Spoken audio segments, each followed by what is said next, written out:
morning. How's everybody doing? Can you see my screen and hear me? Let me know in the chat if you can see my screen and hear me so we can start and move forward here.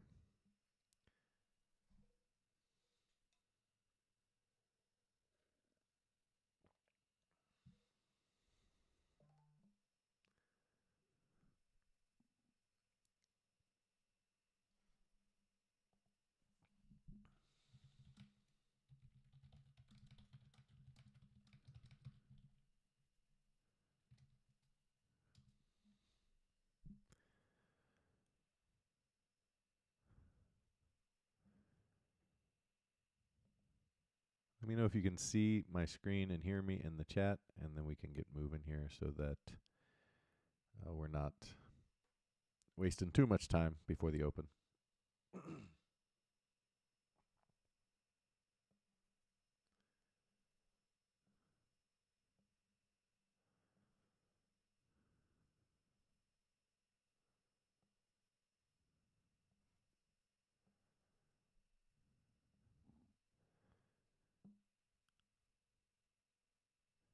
All right, let's get moving here.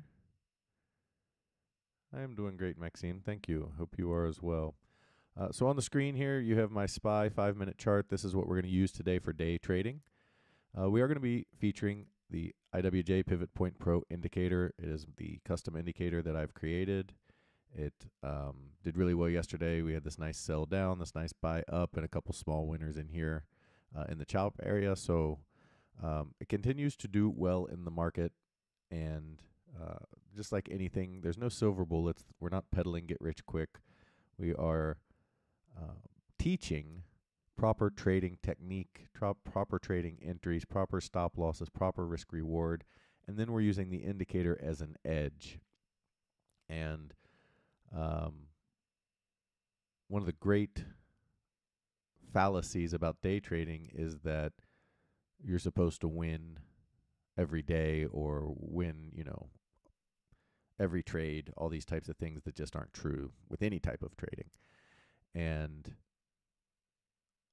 what you do, how you win at trading is you have to turn off emotion first, and then you just have to trade like a robot. And what you do is you find an edge in the market, something that gives you an advantage, and then you apply that advantage over and over and over again. So the indicator probably gives you a 65-35 advantage in the market, meaning over time you're going to win about 6.5 out of 10 trades. Now, that doesn't mean if we trade 10 times today, we're going to win 6 or 7 trades. We could lose all 10. It means that over time, if you keep applying the edge, you will do really well. And if your risk reward structure is right, you will do really well. And if you follow the rules, you will do really well. So that's what we're all about here. We are, again, more of teaching proper trading and using an edge to beat the market. What you're seeing here on the screen in the blue here is post-market trading. So this is after the bell, and then after midnight, they switch it to pre-market trading, and that's in yellow here. We don't trade any of this. This tends to generally be choppy, and yesterday wasn't. They actually had some pretty decent moves. This sell was really good, and this buy was really good, but we don't trade that. Don't let these winning trades here fool you into trading that stuff, because more often than not, you're going to get burned because it's low volume trading. And the indicator is not really built for that. It's built for regular market hours. These key levels on the screen, so you have 594. These are SPY levels. 594, 592 are high volume levels. 595 is our call wall. And our put wall is 590. They are currently below that. And then we have another high volume level down here at 588, which they poked through in the pre-market and are trying to come back down to here. So keep those levels in mind as we trade. We always take all trades before 10 o'clock on the indicator unless it's a trend day and we're not getting the right kind of trade. And I explain all that in the training. So during these, I do run discounts. Today is 30% off your first month if you want to do it with code monthly30. To sign up, you go over to our website, investwithjacob.com. You can go to membership plans. You scroll down, and the third set of things is the indicators. $59 a month, 30-day money back guarantee, $5.90, 2 months free on the yearly. You also get a 30-day money back guarantee. So if the yearly is the better deal by far, and you're going to get 30 days to test it out, put it on your chart, paper trade it. You don't have to have any risk whatsoever if you want to try it out, and you can get the first month 30% off. Once you do sign up, you'll be taken to this page, and you scroll down. Follow the instructions, guys. Read every single line because they're all important. You're going to fill out the form, read these instructions. If you don't have a TradingView account, that's okay. I have a link to get you a new one at a discount. So this link right here will take you to TradingView and allow you to sign up for an account cheap as opposed to full price. And then you get videos on how to set up the TradingView, how to set up your indicator, day trading strategy, trend day strategies, weekly swing. You get all of the training you need to use the indicator properly. So you get everything you need all rolled up into one easy package. As far as bigger counts go, we've been talking about this potentially being a 345, where they come down and test this low here at 59.03. I'll make this a little bigger so we can see it. 1 second. That's going to be very key support today. 59.03 breaks, look out below. Well, 59.03 breaks, we're probably coming down to 58.65 or so. But then there's a lot of room for them to come down after that. So keep an eye on those levels. Let me zoom this in just a little.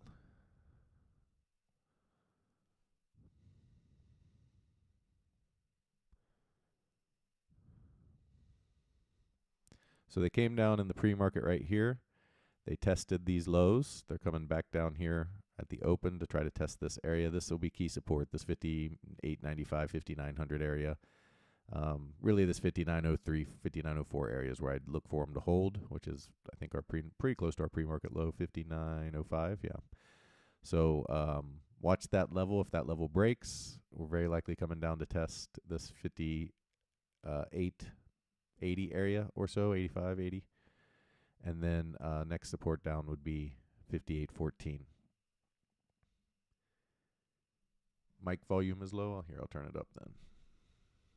Okay, see if that helps a little.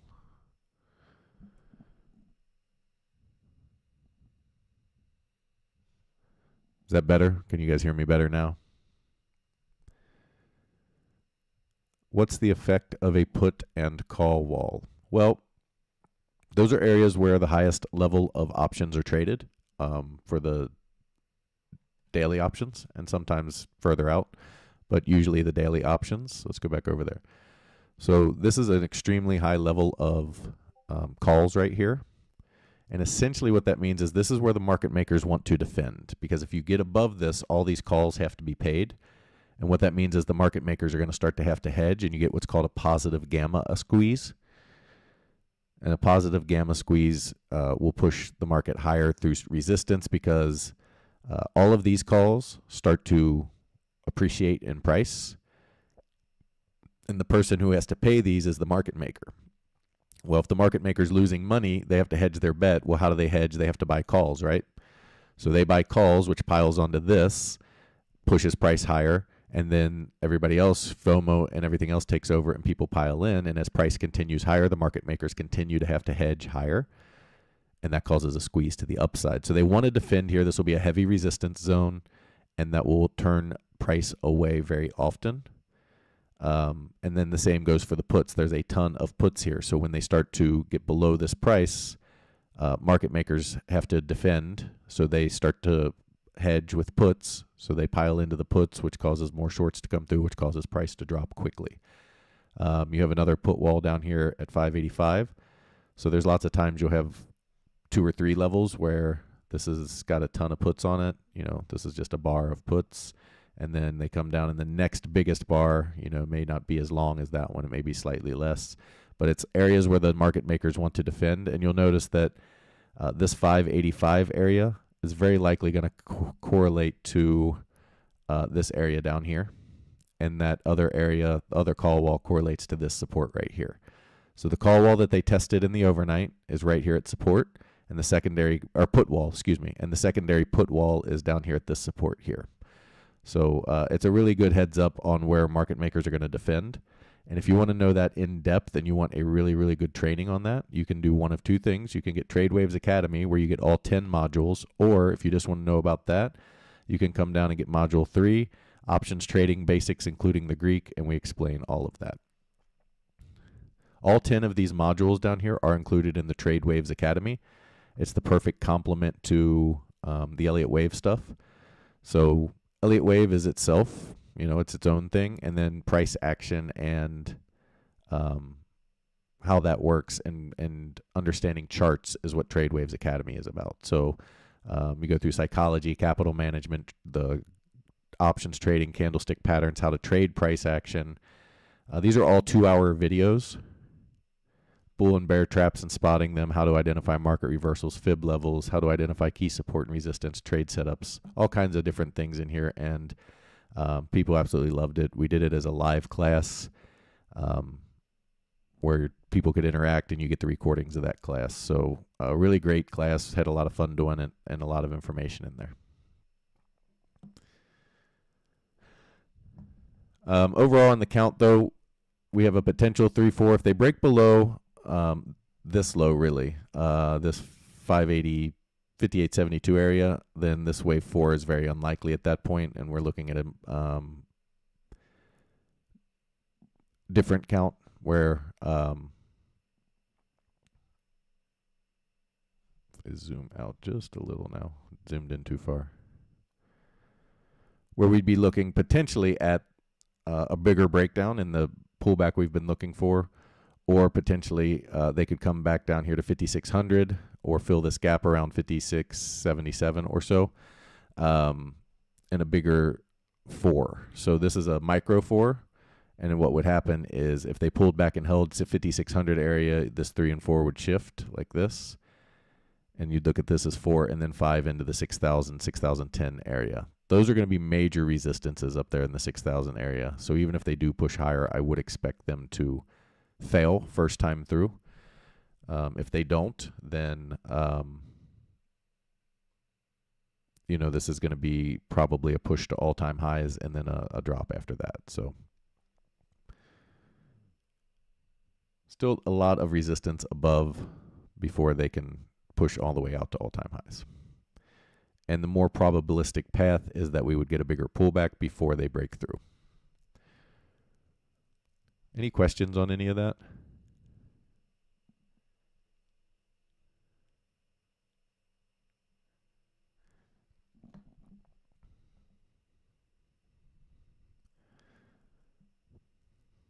Okay, we got about 15 minutes before we get started. So we'll talk a little bit more about the indicator. So the indicator is a price action tool. It is not backward looking. It doesn't look back at moving averages. It doesn't look back at RSI or anything that's going to be late to the party. So the reason we're able to get basically the bottom and basically the top on a lot of these moves is we're looking at key supports, key resistances. For instance, there's an HVL right here. Price came into that, gave a strong reaction off of it. The parameters were met. There's about 175 different things that are looked at, and then they're all weighted. Meaning that, maybe a support level on the chart gets 10%, whereas maybe a moving average that looks backwards gets 1% or something like that. So that takes the more prominent features of what we're looking for reversals, and they're more heavily weighted than lackluster features. So anyway, it comes down into the key level here. You can see it hits right on it, spikes it, and then gives a strong reaction. And it triggers a buy off of that level because it understands that 1, it's a key level, 2, all the other parameters were met that needed to be met to give a high probabilistic winning trade, and they shot it up from 588 to 590.50, so a nice $2 move up there. And that's what you're looking for in day trading, not necessarily 2. You could be looking for anything, but you're not looking for 200 point moves. You're day trading. You're looking, so what the indicator is looking for is areas where you're going to get a high likelihood of a 7 to 10 point move on the ES or the NQ. It's a little different, but same ratio. 7 to 10 points will give you a 20% win in most cases on your option. So if we entered right now, well, let's just say we entered up here on this trade. Let's just say 590.13, they initiated the trade. So at 590.13, generally, as long as volatility isn't too high, I set my stops at 50 cents. So my stop here would be 590.63.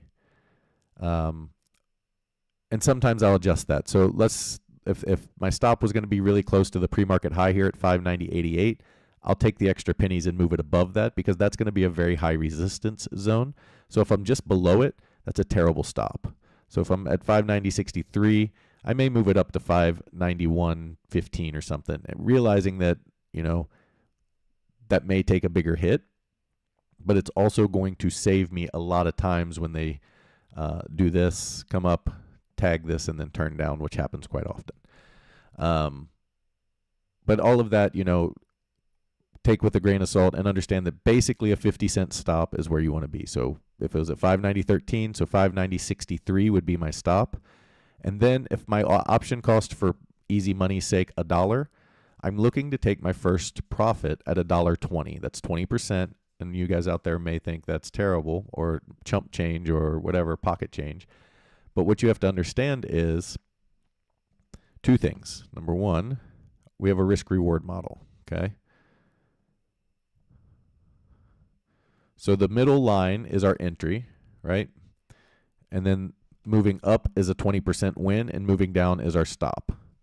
So this 20% win will quite often cancel out when our trade has a stop. So the 20% win on the first half of your trade is simply to counter the times that we get stopped out. So all that is getting us back to baseline. Then what happens is when we get runners, so they do this, all of this is profit. So since we have more winners than losers, these small winners outweigh these losers, and the ones that run, which happens quite often, the ones that run become our profit.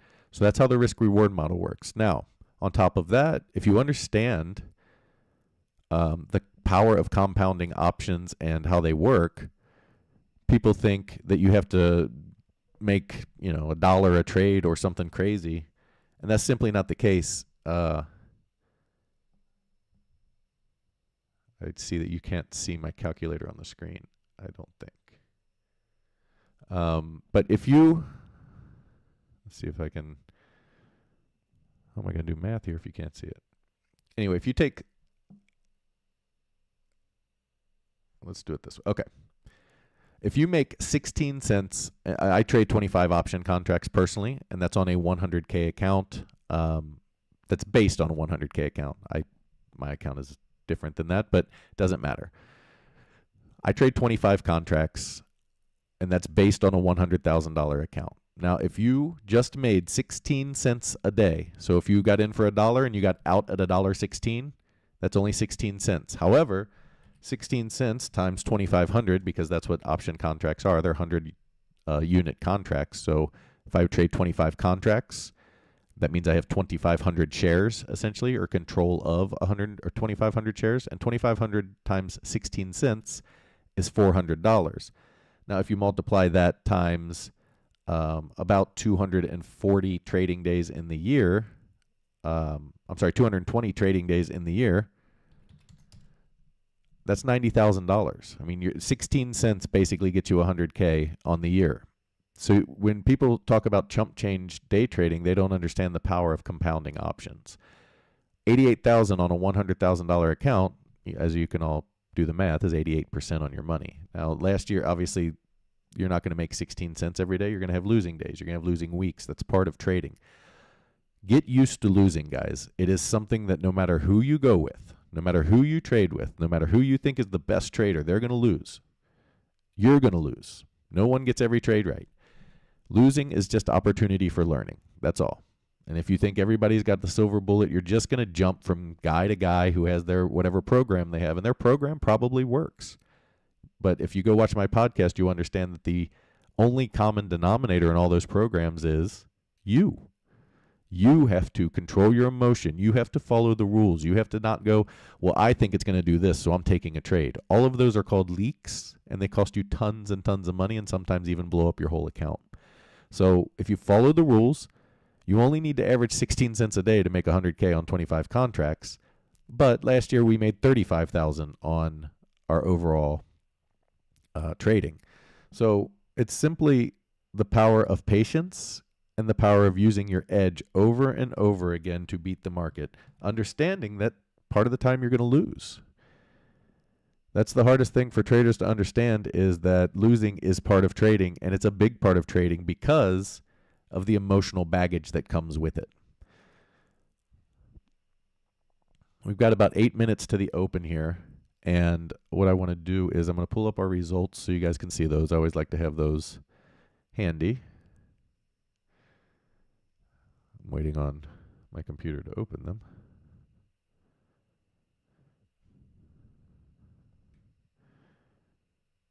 And then we're going to get set up for our first trade. So since we have a sell going right now, you can see, so I like to prepare before the market. You see we have a sell right here, right? So since a sell is going, I know that I'm looking for, and I can see here that it's gone for a while. So we're going to be in a sell cycle here, which means I'm looking for a buy. And I'm especially looking for it right off the pre-market low like we got in the pre-market. That would be a great place for the market to bounce. So I'm looking for the market to do this. If it does this and breaks below the pre-market low, well, then we have the potential for a trend day, and our strategy changes a little bit.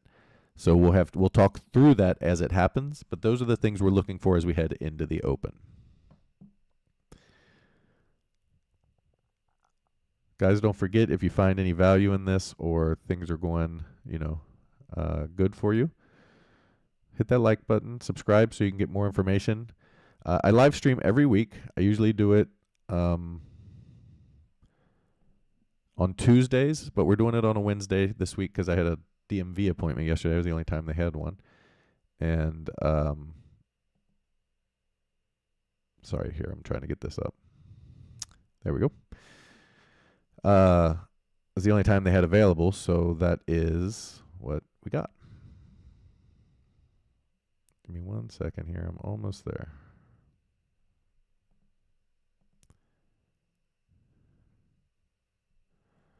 Okay.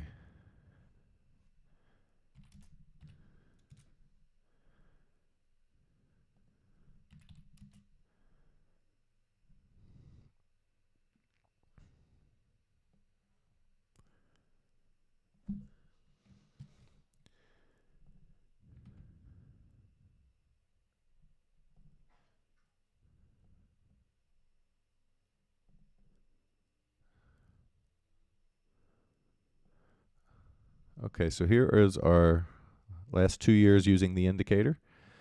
Last year, 35,000, and that was with a horrible close to the year. We lost about $8,000 in November and December, which, guys, it's part of trading. Sometimes you have bad months. Sometimes you make 10,000. Sometimes you lose some. Now, as you can see, we had 9 winning months and 3 losing months throughout the year. And that totaled 35,000 on a 100K account. And I think all of you are smart enough to know that 35% on 100K is amazing. We are already this year at $31,000, almost $32,000. April was an okay month. That really wasn't great. But January was a record month. March was another great month. February was a pretty average month, about 4,000 to 5,000 is what we're looking for. And then April was where was an okay month. And then May is a little bit choppy. So there's going to be some what we call mean reversion, where you have great months and then you have not so great months. But overall, if you're following the system, you end up with a lot of money at the end of the time. And that's what matters. And these aren't just numbers, so I'll bring up one so you can see. So January, for instance.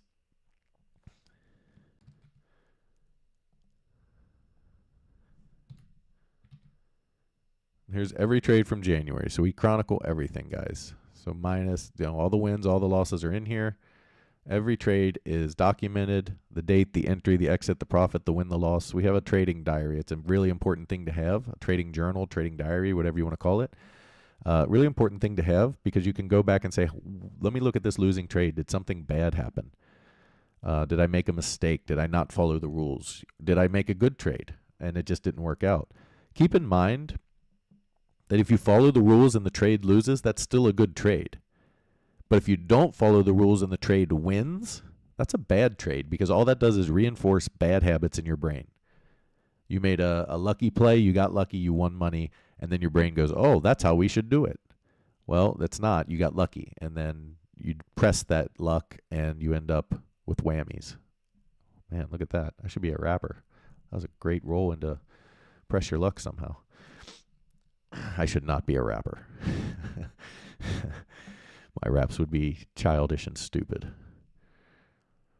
Okay.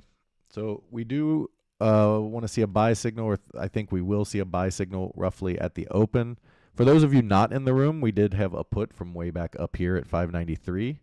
That's doing very well. We actually entered that a couple days ago. We took half off yesterday, and we'll probably take some off here at the open, just depending on how it looks. But we are looking for a potential bounce off this pre-market area, this high volume area.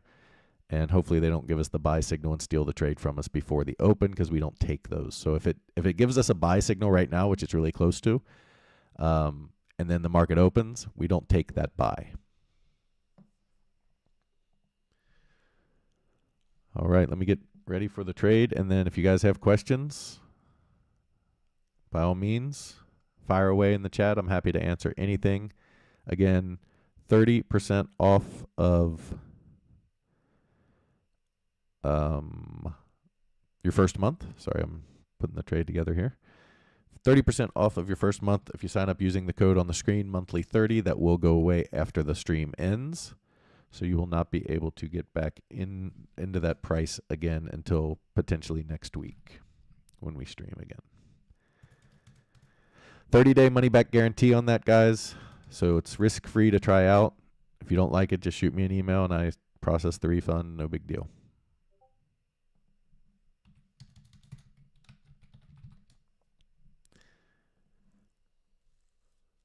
Morning Rambler, welcome to the call.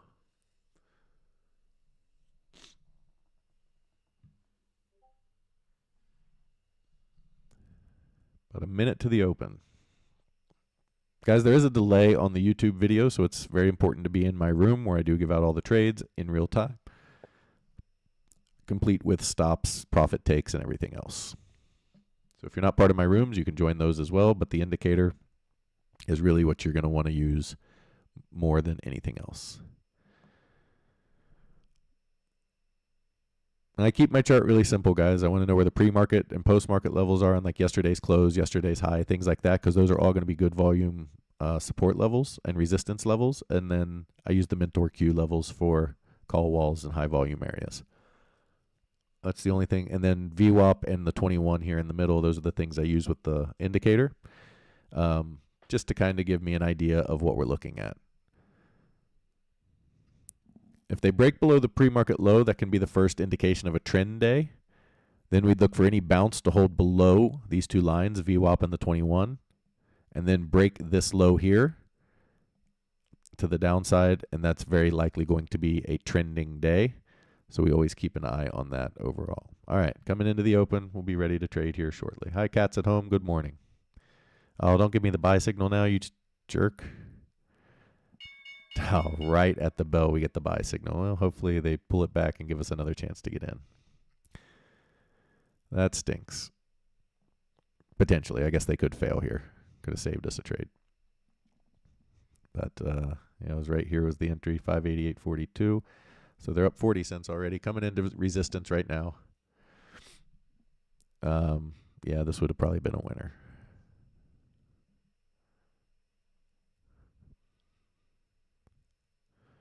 Volatility is a little higher in options pricing today, so they're about $1.71 at the money, whereas normally they're around $1.20 in a normal kind of slow-moving environment. So it tells me that more downside could play out.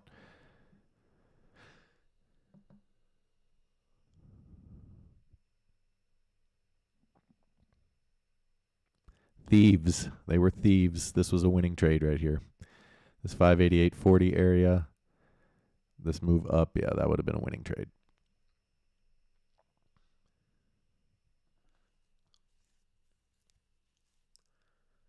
They gave it to us 3 seconds before the bell. How annoying is that?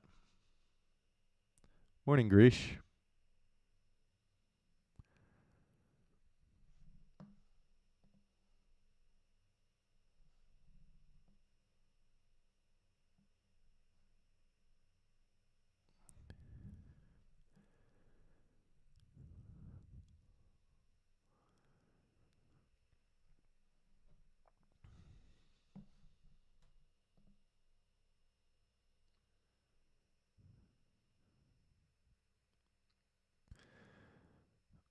Coming into some resistance here.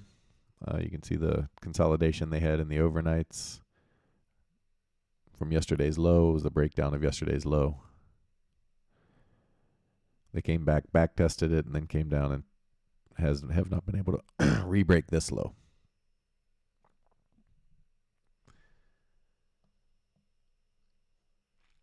We don't chase, right? So, like I said, this came in 6 seconds before the bell, or 3 seconds before the bell. This buy signal did, unfortunately, stealing our trade. But we don't chase this long. Unfortunately, you miss moves sometimes. That's part of trading too.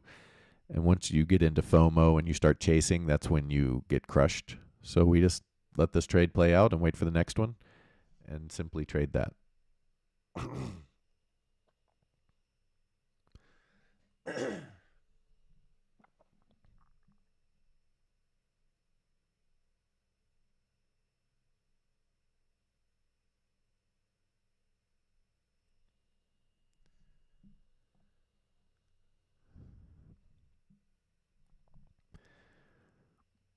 We are here to learn and trade today, so if you have questions, please ask. I will point out things as I see them. We are coming into two very big levels here. The 1-day minimum and the put support level are going to be key resistance zones. So we're seeing the rejection now off of that area. Also yesterday's low. So you have a lot of resistance in this zone, a lot of confluence of that resistance, where you have yesterday's low, the 1-day minimum, and the put support wall. So the put walls here as well.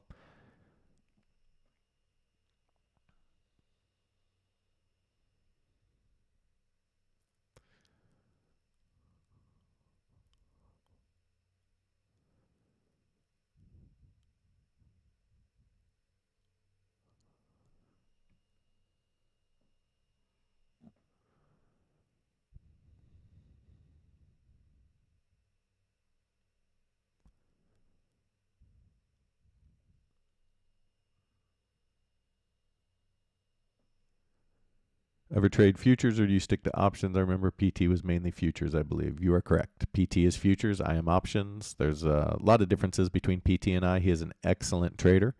He trades mainly futures, and he does some exotic trades. He also does individual stocks and other things.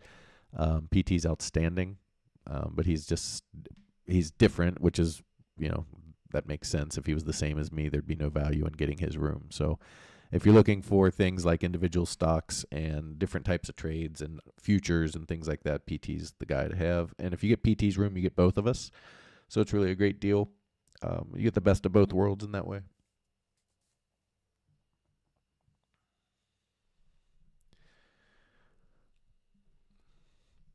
So the way the indicator works is it's looking for, obviously, reversal points in the market off of key areas.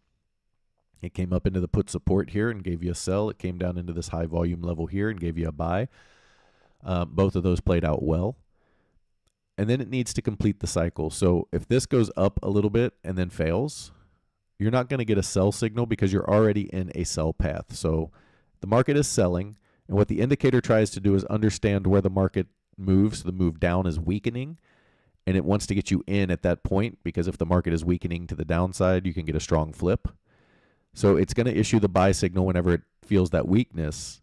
If that buy signal fails, you just resume the sell cycle, so you're not going to get a new sell entry, if that makes sense. If the buy signal continues and follows through and completes the cycle, then you can get a sell because you've completed a buy cycle, and now you're going to move into a sell cycle because the market moves in cycles.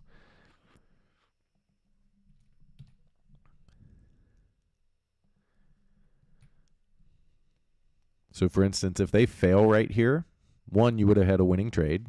So if this buy would have waited 6 seconds, you'd have had a winning trade.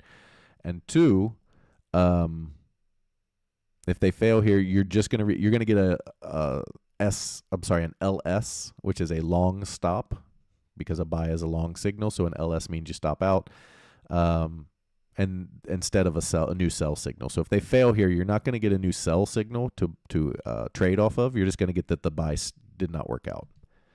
And the reason you don't get a new sell signal is because the market, or the indicator rather, has deemed this move down as weakening. Then you got to bounce. So it doesn't want to sell a weakening market, even though it can follow through and regain strength. The indicator's not looking to chase the move. So it has to bounce more and complete the buying movement before we can get a selling movement.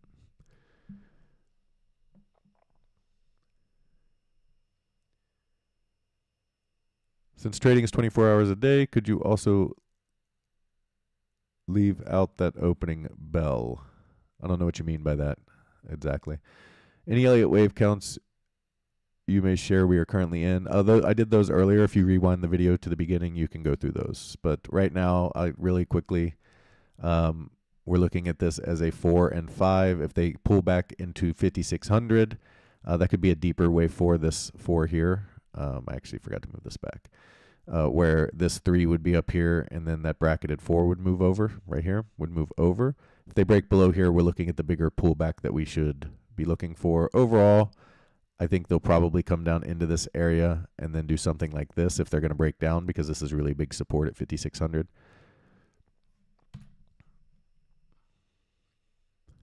I do not view this move down as impulsive currently, so the bulls are still in control of the bigger picture market. Now that can change. Things change day to day. And that's where if you're skeptical of Elliott Wave, or you don't like how we have two paths, you have to understand that all Elliott Wave is probabilistic trading, and well, it's not even probabilistic trading, it's just probabilities. It's measuring the probabilities of the moves and understanding what the most probable is. The market can literally take infinite paths. We narrow it down to a couple with key levels, and that gives us key levels to watch and trade off of. So now we've taken infinite paths, we've narrowed it down to 2 or 3. We know the key levels to identify those paths, and then we know the setups to trade off of. So Elliott Wave doesn't give you trades. You have to understand the setups that Elliott Wave gives you that you can trade off of. I don't care if the market goes up or down. That's irrelevant to me. All I do is tell you what the most probable move is, and if that doesn't work out, then the second most probable move played out. It's not a question of being right or wrong. That's all ego-driven stuff that doesn't matter. It's a question of finding trade setups and making money. So if the market continues higher, cool. If the market goes down, cool. I'm positioned already in my long-term stuff to be happy with both, so I'm not worried about it. We moved into precious metals almost over a year ago. Our 401k is up over 60% in the last year. Or mine, the people who followed me into the precious metals account. We took some profit on that. So we're sitting in cash waiting, not heavy, about half cash, half invested in precious metals, a little bit in the S&P. But mostly cash to be ready to buy the right dip, and, whether it's in the precious metals or the S&P, or, I think there's going to be a time here really soon where there is no safe haven, and my family is going to be looking to buy property because you're going to be able to steal it. Pennies on the dollar.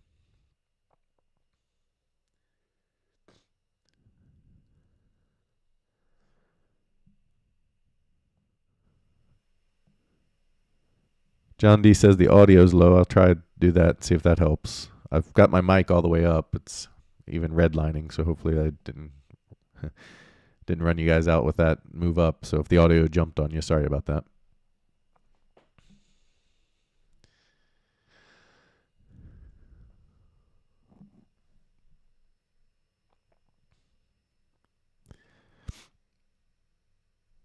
All right, market's still dealing with this consolidation area.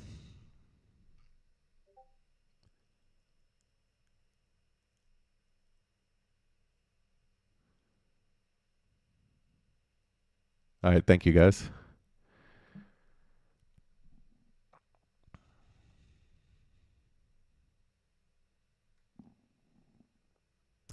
Got a couple saying the audio is fine, so if you're having low audio, check your computer audio maybe, or your headphones audio, or whatever you're listening on.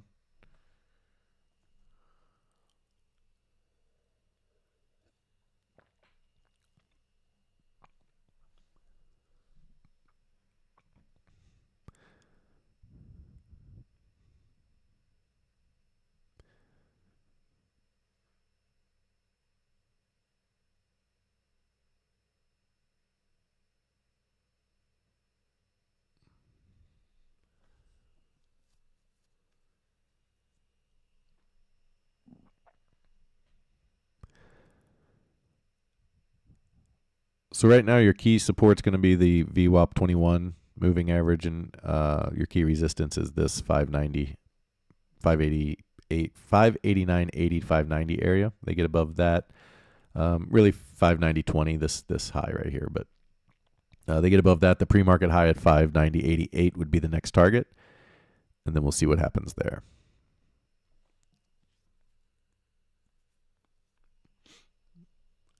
And that's not the full pre-market high. So the way this particular app or indicator that I use does it, it takes the pre-market high from the actual pre-market trading, the yellow. The actual high is going to be up here, a little higher in the 593 area.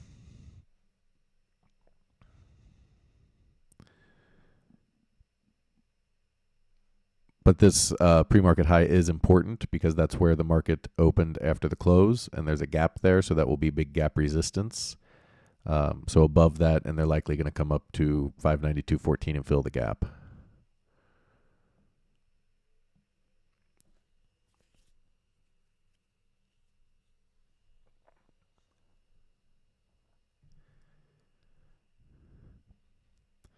The market's been in a weird state lately. It has not been the easiest to trade in the sense that a lot of the moves are happening in the pre-market or after hours.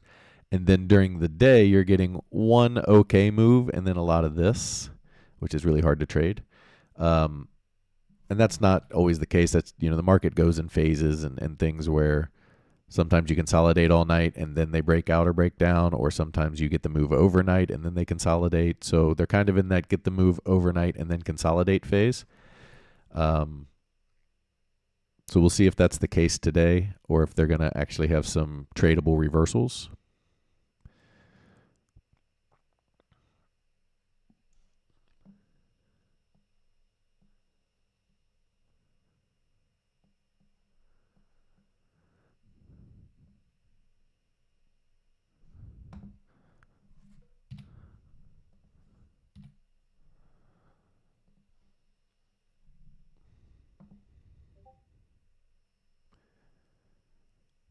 So right now they've come back into this put support right here.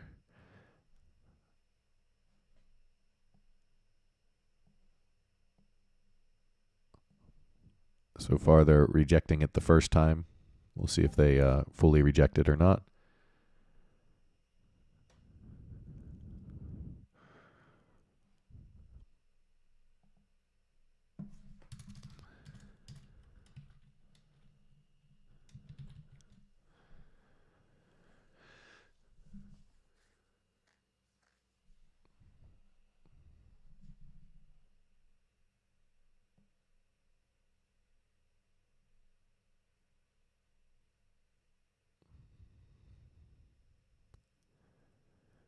The Mag 7 is a mixed bag today. So you have Meta and Netflix killing. Well, not killing, doing okay. And then you have several of them doing not as good. Not terrible. I think Amazon's the only one getting really kind of hit. Everybody else, Apple's kind of getting hit. But it's a mixed bag, so you may see chop today if you don't get confluence, if they don't either start to turn up or turn down in unison. You can see them. If the Mag 7's not in unison, you're going to see the market struggle to break out or break down usually. So you'll want to see Meta and Netflix kind of turn down.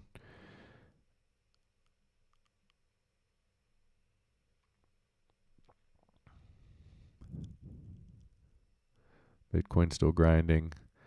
This is a problem. So the 30-year is above 5% now, and that's gonna cause warning signs across markets. So keep an eye on that. Anytime it's over 5%, that's a problem for the markets in general.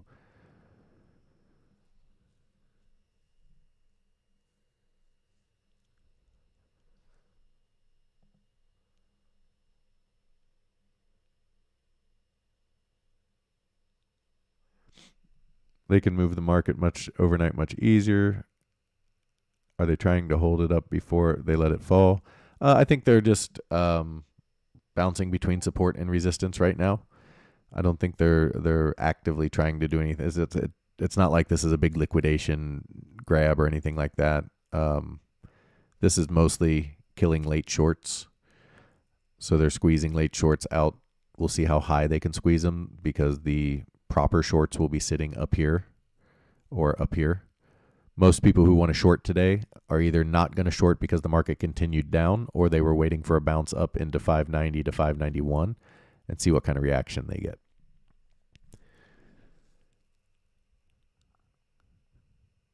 Good traders don't see a move before the market and then try to chase that move. They wait for setups. That's all that trading is waiting for a setup. If you get short right here because you said, oh, the market's down 1%, it's got to keep going down, well, that's when they squeeze you out and crush you because you're their liquidation. Professional traders wait for this bounce and then and they still don't trade yet. And this is why the indicator is so good, because it tells you when the weakening is starting to happen.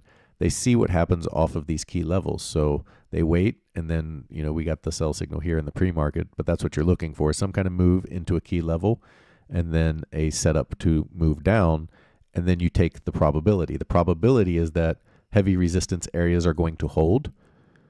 So you're looking for that hold. You're looking for them to come into this and then start back down, and then assuming the conditions are right, you take the trade. Now you have an active stop right here. You have them pulling back off of that resistance, showing weakness. And if they break back above it, they're going to squeeze, so your stop's fine, and then they'll come to the next resistance, and we'll see what happens there. So that's all trade. That's the biggest difference between professional traders and amateur traders, is that professional traders wait for the setup, and amateur traders chase. Patience is essentially the difference.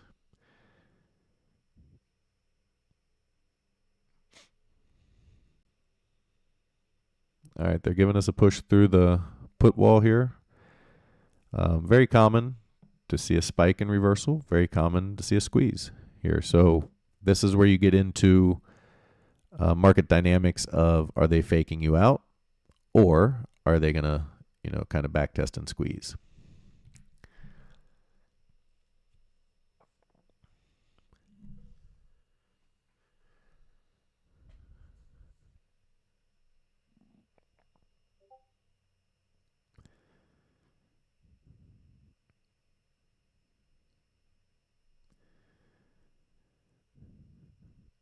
Coming into this resistance here, this last peak of the pre-market. If they break through that, 590.88 would be the next target.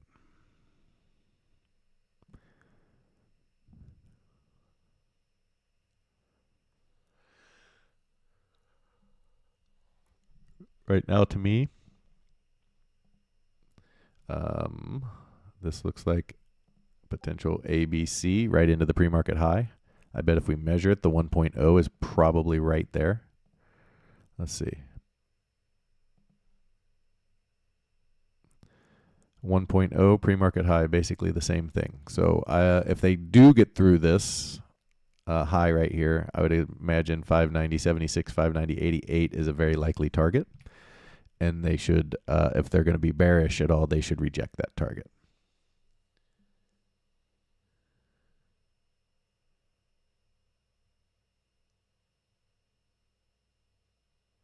If the overnight is good trading, the indicator does help work. I realize it can give you good entries at times. I just know that from my experience in back testing and looking at it, the pre-market is not a great place to trade. You're going to end up burning more money than you get in most cases. But if you're an experienced after-hours trader and you have your own system that you work with the indicator, by all means. I'm not telling anybody to trade or not trade anything. You do what you want. I'm telling you what I do that's successful for me. What I tell people all the time is, one, be honest with yourself. Most traders, and I mean most, like 98%, who day and swing trade are losing traders. So be honest with yourself and look in the mirror and say, am I truly making money doing this? And not just for a day or a week or a month? Have I been able to do it for a quarter or half a year or a year? Have I proven that I know what I'm doing? And most of the times, if you're honest, you're going to say no. I know for years I had to say no because I lost money for a long time before I figured out how to trade. Um, and then you have to look at you and say, what am I doing? Fix your leaks and do that. But so many traders that I know are failed traders, I can just um, tell me what they do with the indicator and how they use it, which is against everything I teach. And if you're already struggling to trade and then you see something that can help you, but your first reaction is, how can I fix this product or make it better? Then you're not understanding the game. Your first reaction should be, how can I master using this product and understand trading? Then, once I've done that and proven for a year that I have mastered trading, then I can start to look at how can I enhance something or how can I make it better. But if you're not a winning trader, you should not be putting your fingers on anything trading. You should just be following the rules. And that's it.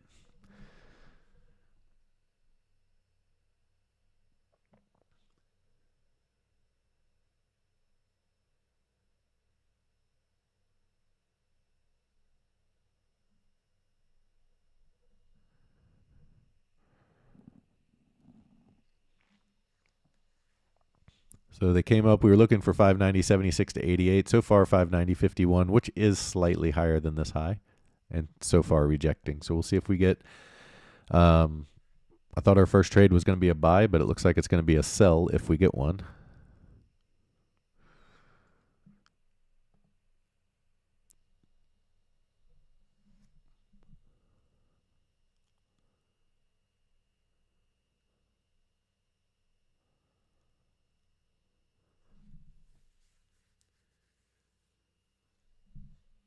Now, I do realize there are losers out there and scammers and everything else that sell BS systems or sell BS whatever. But most of the reputable people out there who have been doing this for a long time, who have proven systems, who have proven track records, who have a proven following, most of their systems work. I would say probably all. Um, so if you have been somebody who has bought more than one trading system, that's a key indicator to look in the mirror. It's not the system. And I don't mean that as a knock, I mean that to try to help. Because until you can look in the mirror and say, I've tried several systems that all say they work, but they're not working for me, there's probably something in the rules you're not following. You're probably doing your own thing. You're probably over trading. Just a guess. You're probably trading too big a chunk of your capital.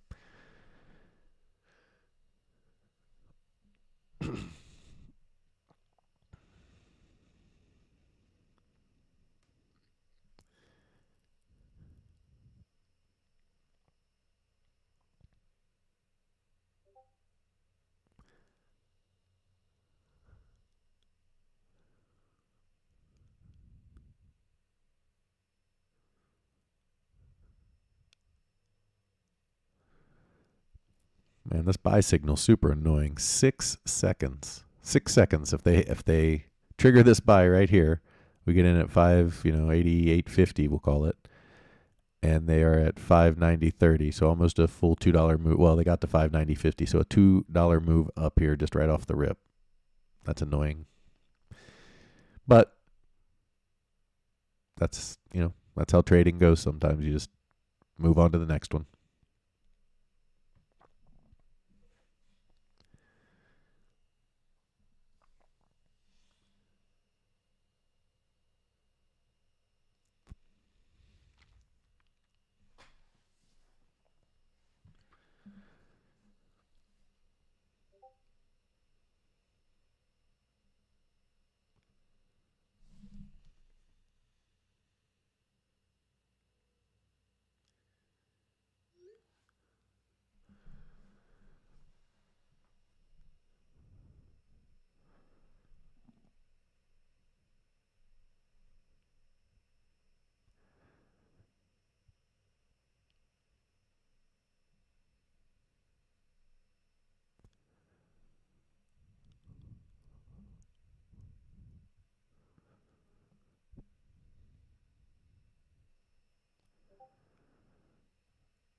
ADD and Vold still pretty bearish.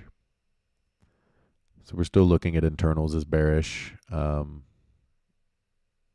So there's nothing indicating this bounce has legs yet. That, that stuff, that's intraday stuff, so that changes very quickly when money moves.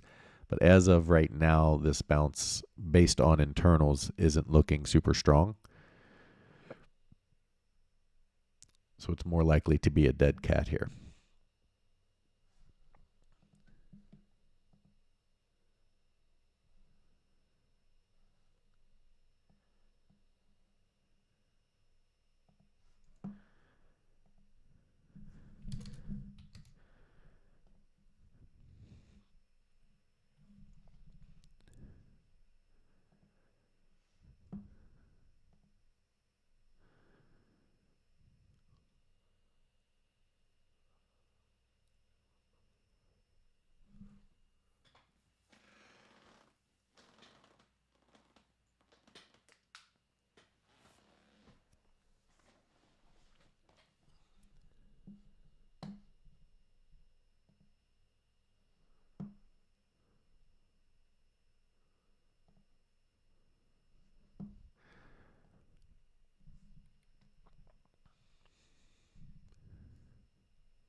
One little tip as we wait for a potential sell signal here. If they're moving down toward VWAP and the 21, which depending on where the sell signal comes in, if the sell signal comes in right at VWAP or the 21, one of these two lines, be a little bit patient and wait for it to bounce, because it's very likely to bounce the first time through. Not always, but very likely to give you a little better entry price if you're patient. Here it did not really reject. It kind of just blew through, but it came back down and tested it. So had the entry been here and you were patient, you could have probably got back in down here.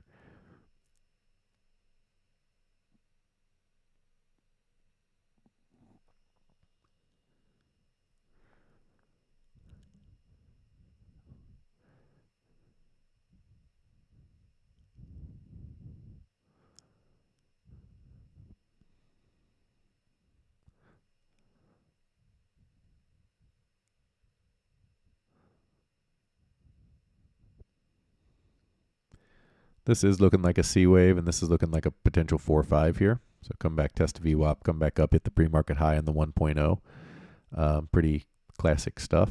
So as of right now, we're looking at this A, B, C. Here, let me draw it so you guys can see it. A, B, C up into this area here. This is looking like wave 3 completed, wave 4, and then wave 5. Assuming they can follow through. If they can't follow through, then we might already be done. But this could have been a small wave 4 here. But so far, that's what it's looking like.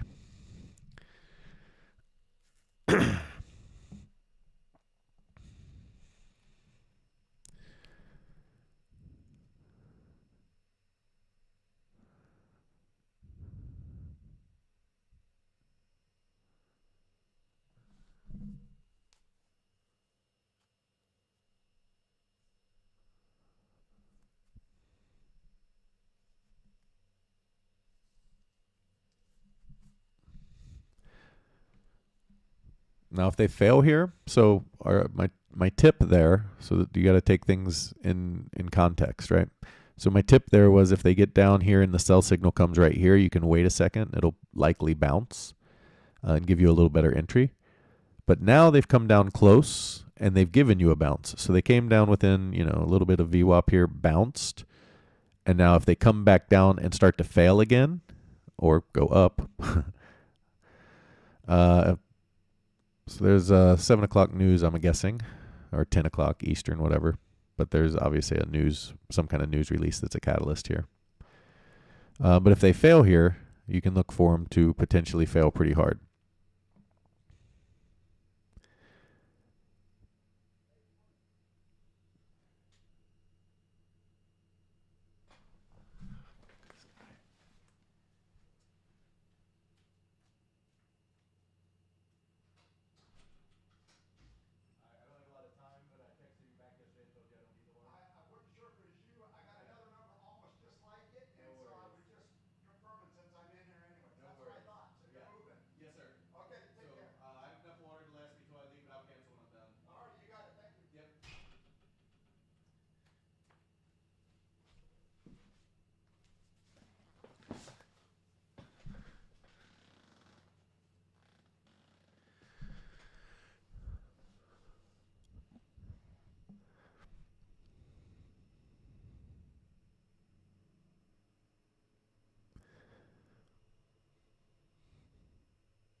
So a little spike up here over the pre-market high.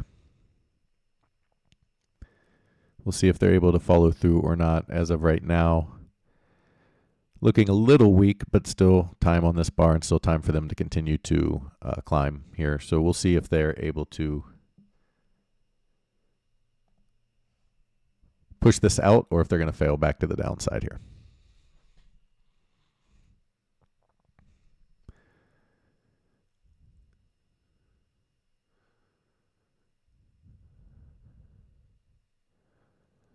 One thing to note, they did hit the 1236 and reject off of that perfectly, almost to the penny.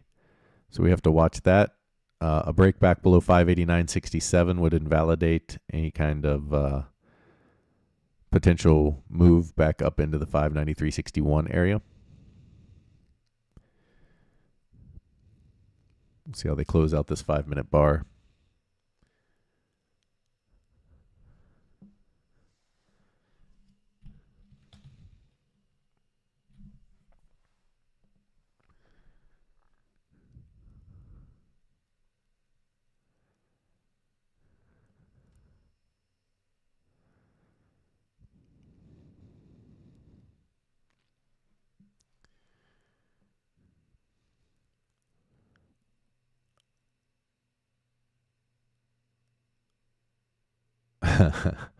So the news is Richmond Fed President Tom Barkin and Fed Governor Michelle Bowman take part in Fed listeners event. They haven't even done anything. There's no speaking going on.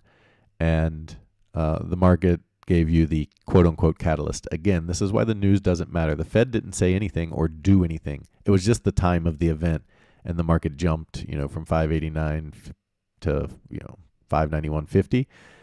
This is more empirical evidence that the news is useless, in the sense that what they say is absolutely useless. The market was going to do what the market was already going to do.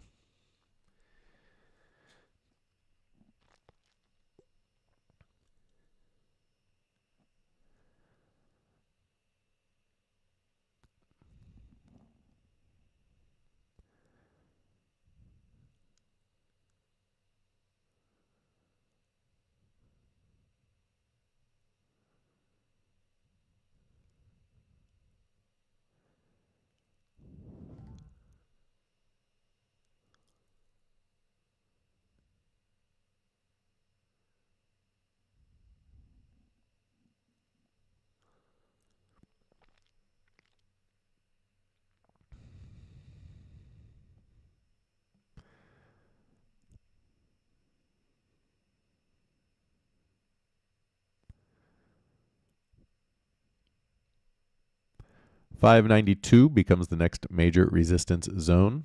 They're at the pre-market high here. And again, that's not the full pre-market high. That is the true after midnight pre-market high.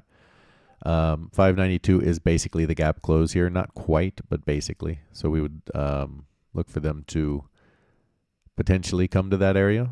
If they are able to continue to push, that would be the next spot we look for. If they're not able to push, then we're looking for rejection and more downside, test the pre-market low.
In the big and small picture, just I guess in any picture, trading is a level by level event.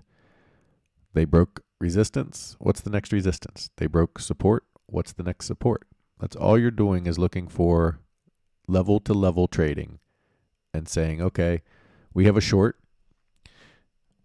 We're going to take our first profit at 20%, but when they get down here, this is really big support, so I'm going to take some profit here because it's probable that they're going to bounce. If they don't bounce, I'm going to have a runner that collects and goes down to the next support level.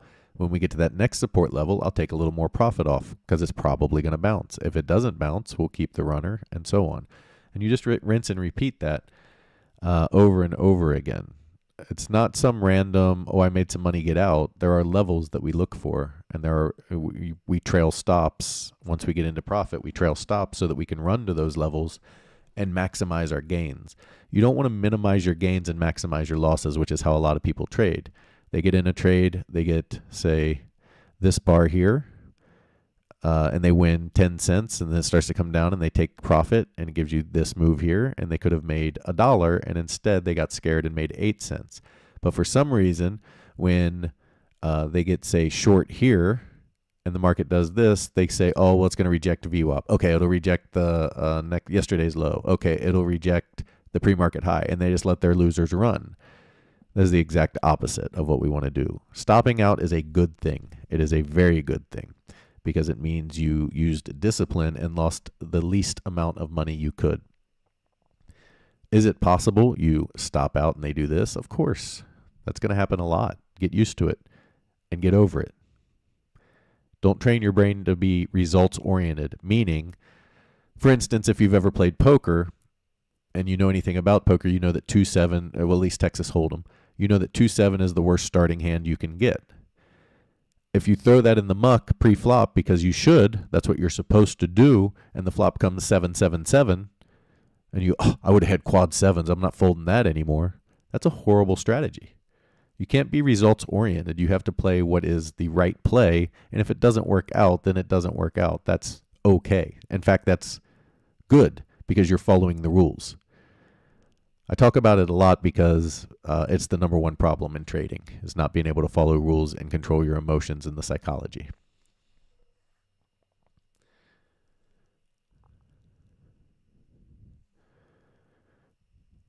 Does the market go test the wick? Probably not. I mean, if it tests it, it's likely to break through, I guess is what I mean. They're probably not going to come back up unless they're going to do a tweezers. They can do that. That's certainly a reversal pattern. But I would say given this action, probably not.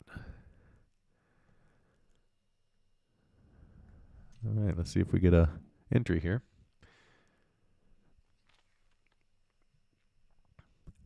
Keep in mind, the longer the buy cycle or sell cycle, the longer it takes for weakness to appear because it's a strong move, or appears to be a strong move. So weakness can appear in price or time. If they come up and they do this for a while, that's weakness, but it takes time. Or if they move down, it's going to take a little bit of time for price to get to a point where it breaks a support that indicates weakness. So sometimes you get it right at the very top if it's a weaker move or if it's an exhausted move.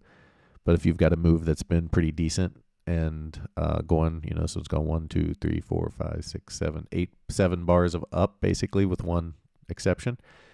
It takes a minute for that to just kind of cool off and show weakness. Because backtesting VWAP here and going up is still very bullish.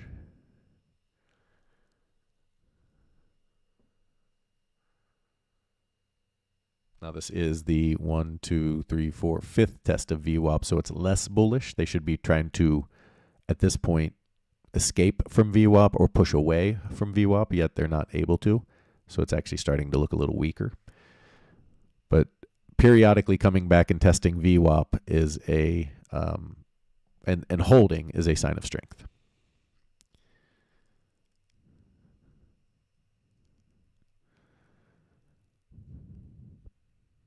And now we're into that key time. They're back below that high volume level. They're at VWAP. I would suspect a sell signal here at any moment. just depending on how this candle continues. If it, holds VWAP and starts to bounce, obviously no sell signal. But if they're able to continue to press through VWAP, I would expect a sell signal to come.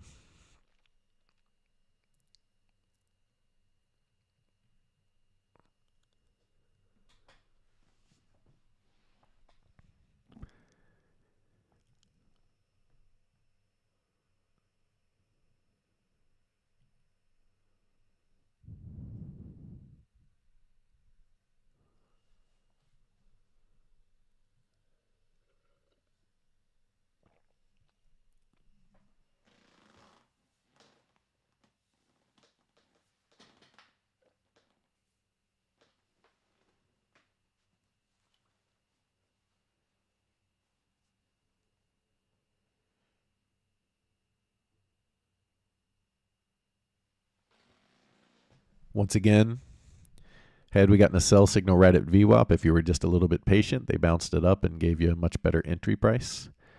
So always be aware of those things. If we had gotten a sell signal, obviously we didn't get one, but always know that you're likely to get a little bit of a bounce off of these levels. That's why they're on the chart.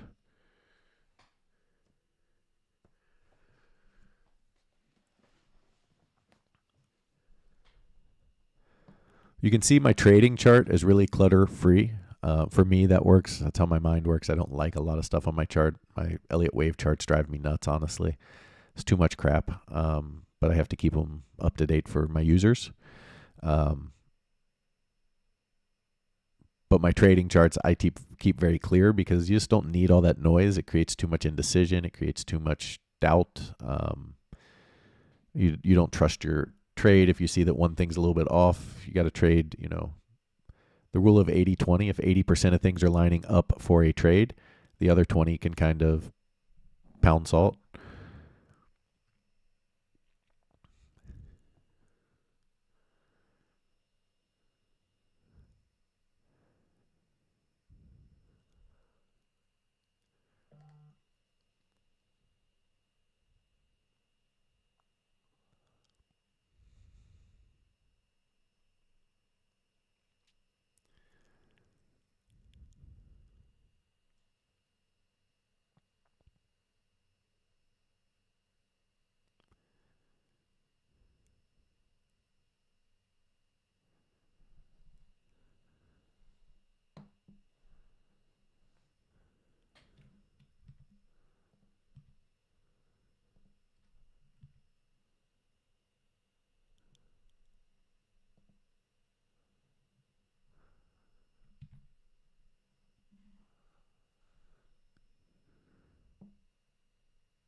So if you use the Mentor Q stuff, I use it, obviously.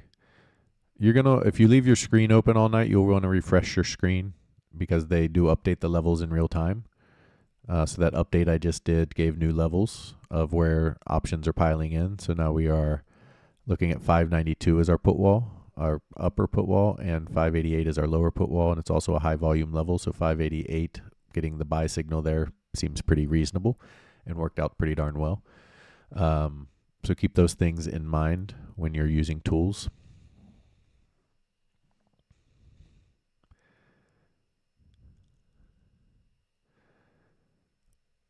Also, keep in mind my indicator has no idea what the Mentor Q levels are because that's proprietary information that they have that I download into the chart.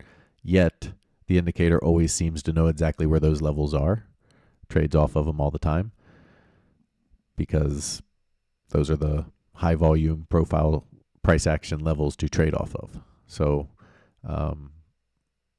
I love seeing that the indicator um, works the way we want it to. In other words, it without needing all that information, it can find those levels and understand where to issue the trades as quickly as possible. So that's another thing. If you come off of a level that's a high volume level, which this is, it was the put wall, the buy signal comes much faster. Up here, the sell signal came much faster because it knows that that's an area where you should bounce and it wants to get in. You know, right now we're coming off of kind of no man's land. So it's not sure.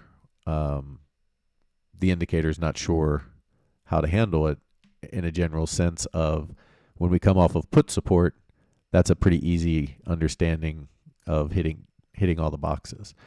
When we're coming off a random level, then it's saying, okay, well, we didn't hit a level that normally we would want to hit first. So are we truly weak, or is this a small pullback before we go hit the next target? Just to give you an idea of how some of the things are calculated. So it wants to see more weakness off of a random level than it does off of a major level. Because more often than not, random levels are not going to give you the full reversal. They're going to give you a pullback and then go hit the target, then give you the reversal.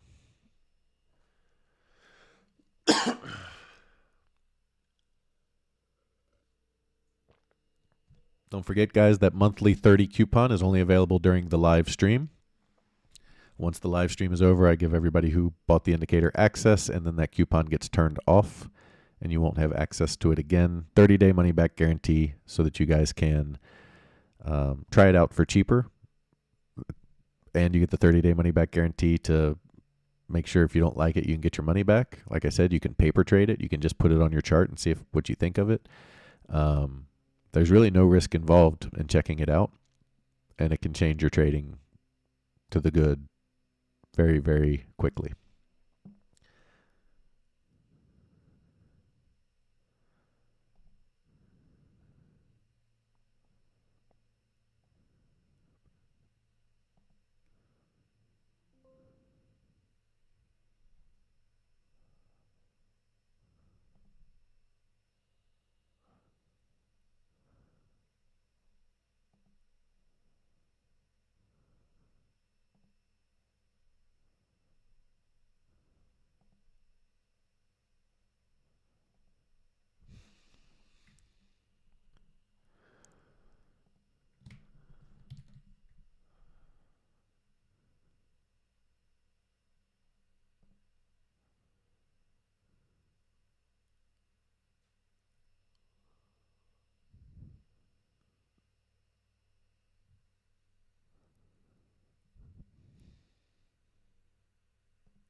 Slow moving consolidation up here at resistance.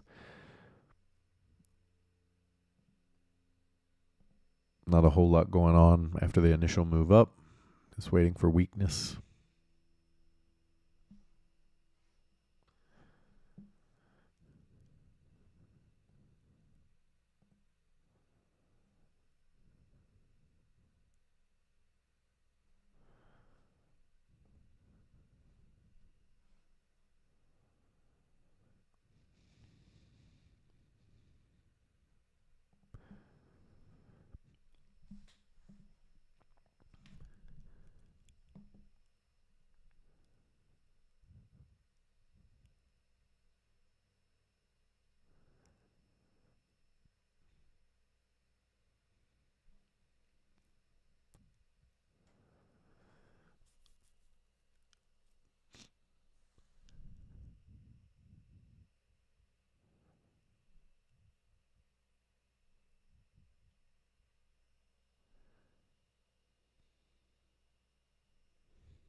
All right, let's see if we actually get some failure here or if we're just going to chop for a little bit.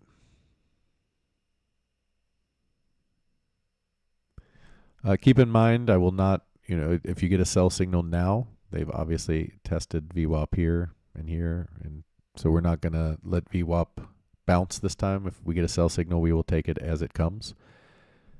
That's more of a tip for a first time back into VWAP.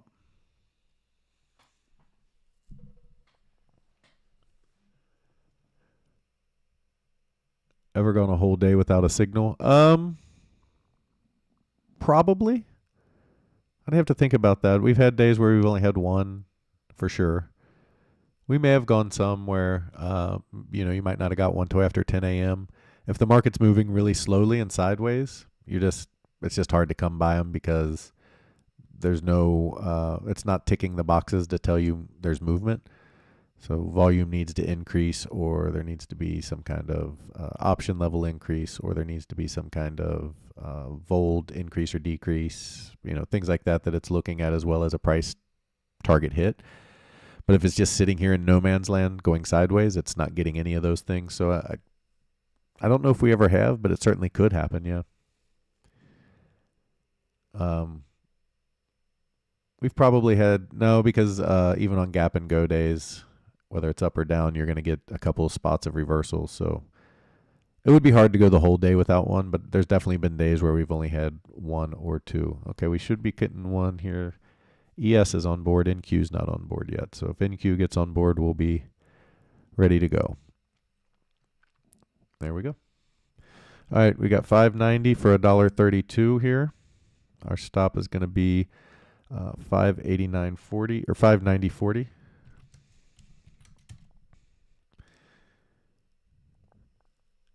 And so at 132, that's 26 cents, which is 58. Oh, shit, we're almost there. Okay.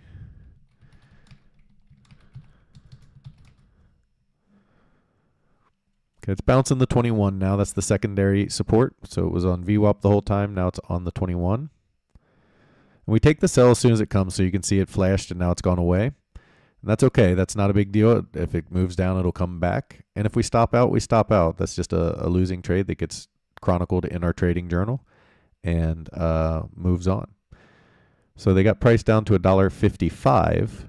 We needed $1.58. So that's really annoying. Hopefully they come back down and give us our first take.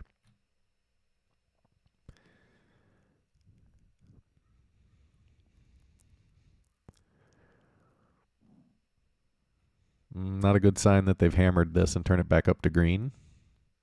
Hopefully they can hold here and push back down, though. We got a little runway to our stop.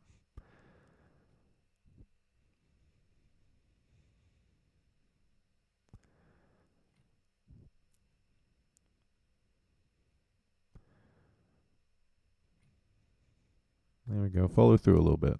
Just need to make a slightly lower low and we'll get out, or at least get our 20%, and then we'll see what happens on the other half.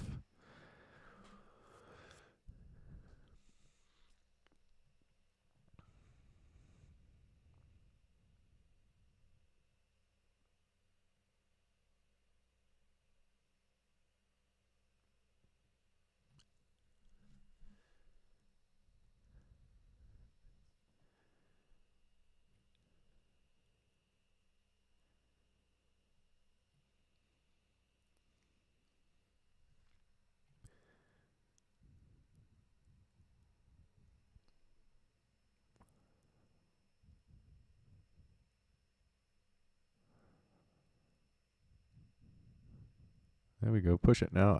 Come on. Drive through.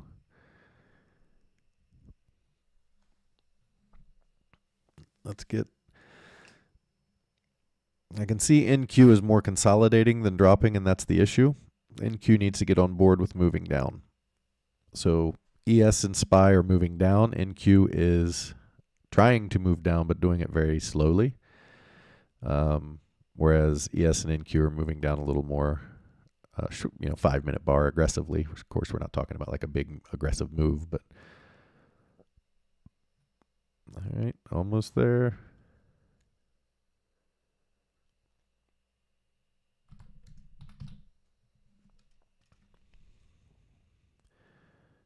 Like to see them close below the 21. That would be a sign of weakness for sure. And then 589 will be the next target to the downside if they can do that. Again, NQ still dragging its feet and getting on board with the down move. But NQ does play catch up quite often, so we'll see if that happens here.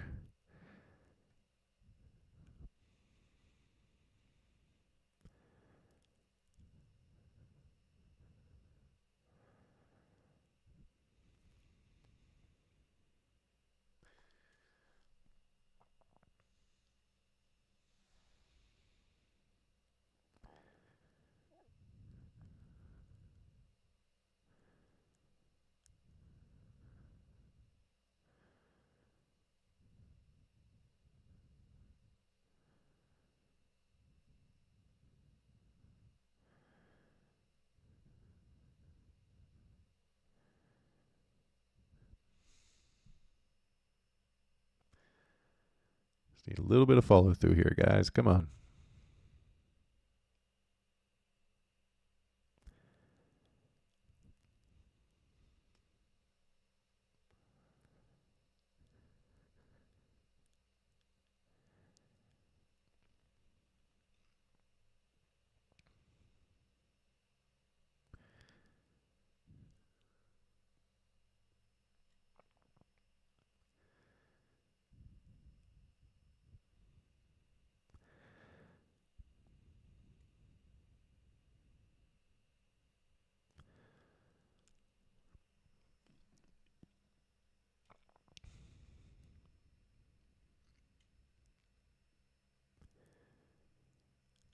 Huh. They had $1.55 twice. We need $1.58. Let's see if they can get down to it. Super annoying so far. One of those days, huh? Give you the buy signal 6 seconds before the open, and then we'll see if this sell plays out. But so far, 3 cents short. There we go. Collapse this thing.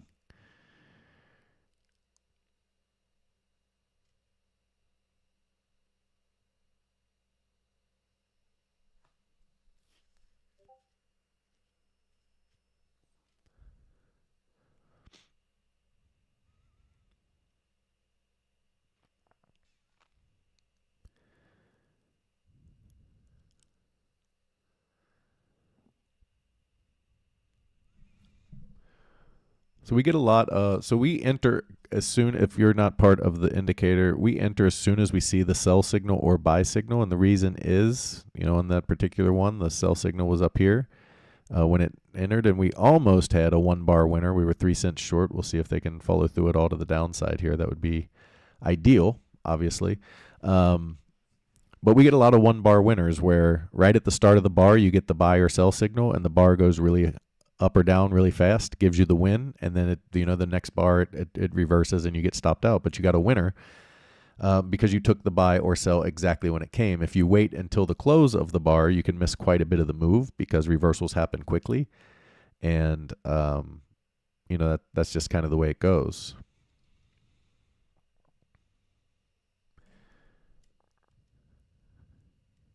There we go. All right, there's our 158. We're going to move our stops to 130.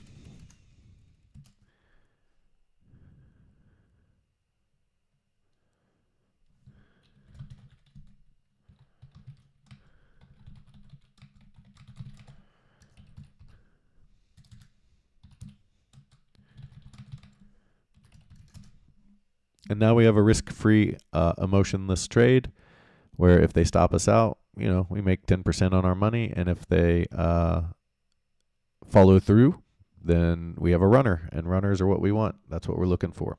But again, those small winners, so this small winner, if we get a loser, we'll counter that loser. And all we're doing is waiting for the indicator to find a runner. And then that runner, after the 20%, like I said, is generally profit. So NASDAQ is still the problem. It has not made a low on this bar. So you have this big red bar, and now ES is moving down. NASDAQ has not done that yet. It's trying to. But NASDAQ is what's holding us up. If the NASDAQ gets on board, we're going to come test the lows pretty quick.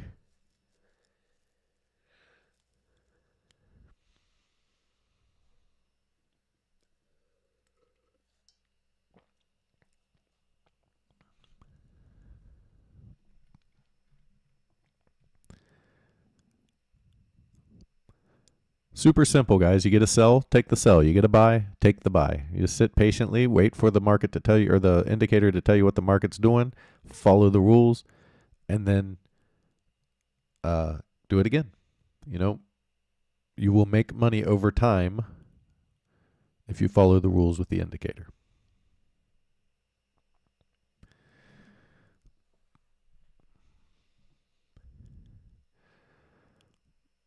All right, now we'd like to see a little steamroller back into the low here and see if we can break through.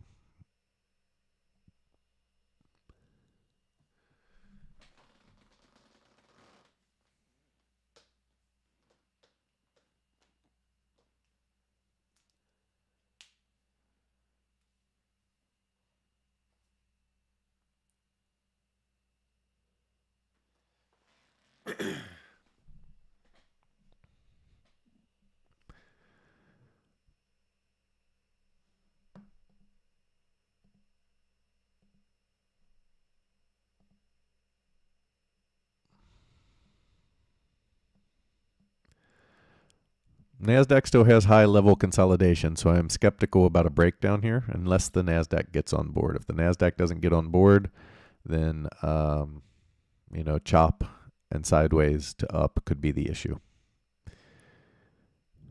But NASDAQ is the problem currently.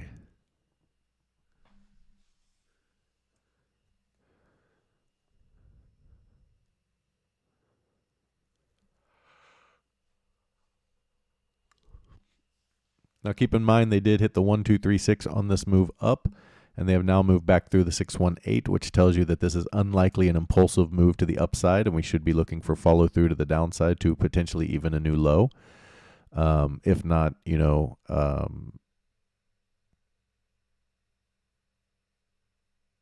some kind of different pattern where, this is, give me 1 second here. This is A, B, C for A. This would be B, and then you'd get a C wave up into the 593 area after that. So that is definitely a possibility, something that could happen here.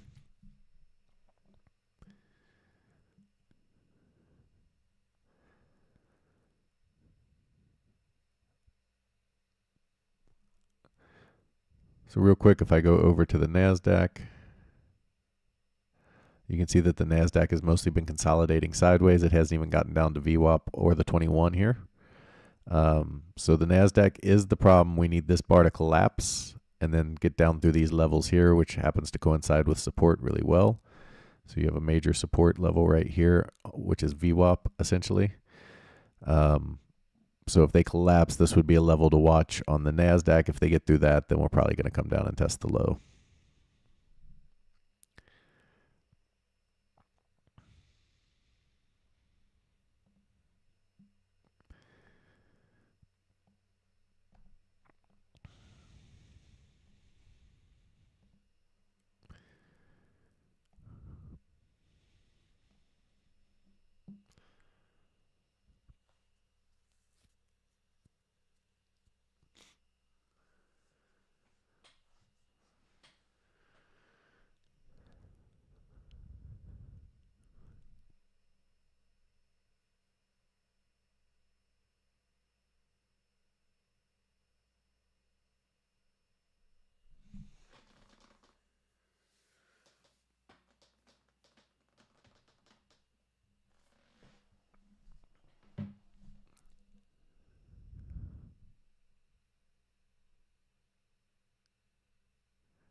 It's certainly not the type of move you want to see from the bears. You want to see them really kind of collapse this.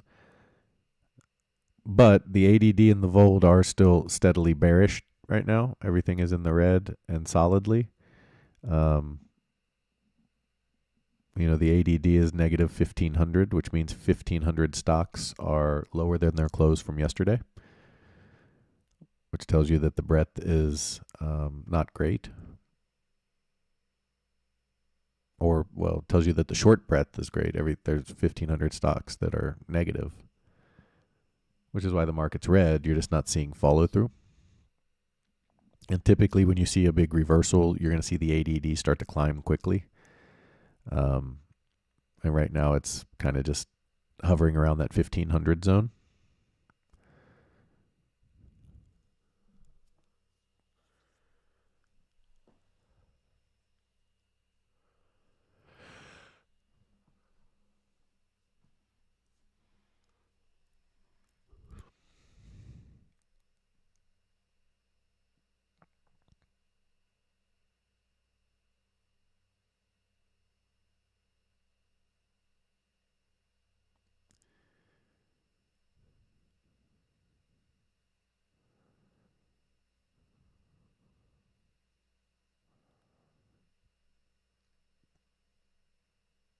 All right. Well, that stopped us out. So we stopped at 130. That is 28 to 14 is 144. Average exit.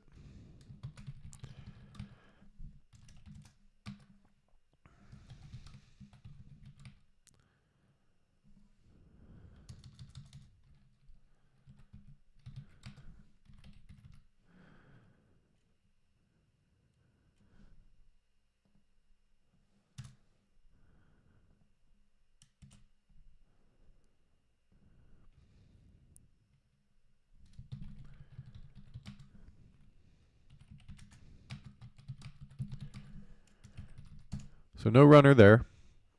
Just a short, small winner.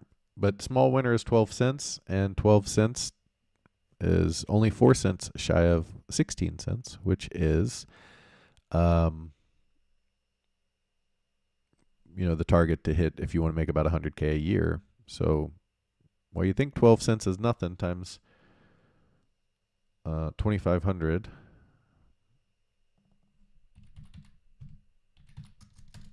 Is $300. So on that one trade, we paid for 60% of the indicator for the year, and it was a terrible trade. I mean, it was as basic a trade as you can get the first take and get stopped out. So,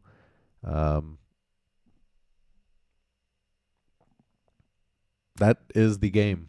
Find an edge and apply it relentlessly, because those edges add up. Those little wins add up.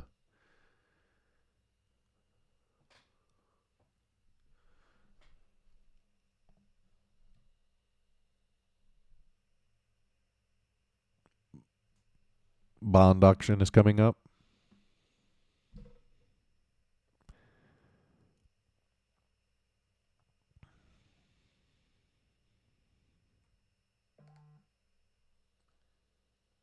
Again, guys, 30% off on the indicator. That only is good until the end of the stream. And this isn't just a day trade indicator. If we go to the weekly chart here on the SPY,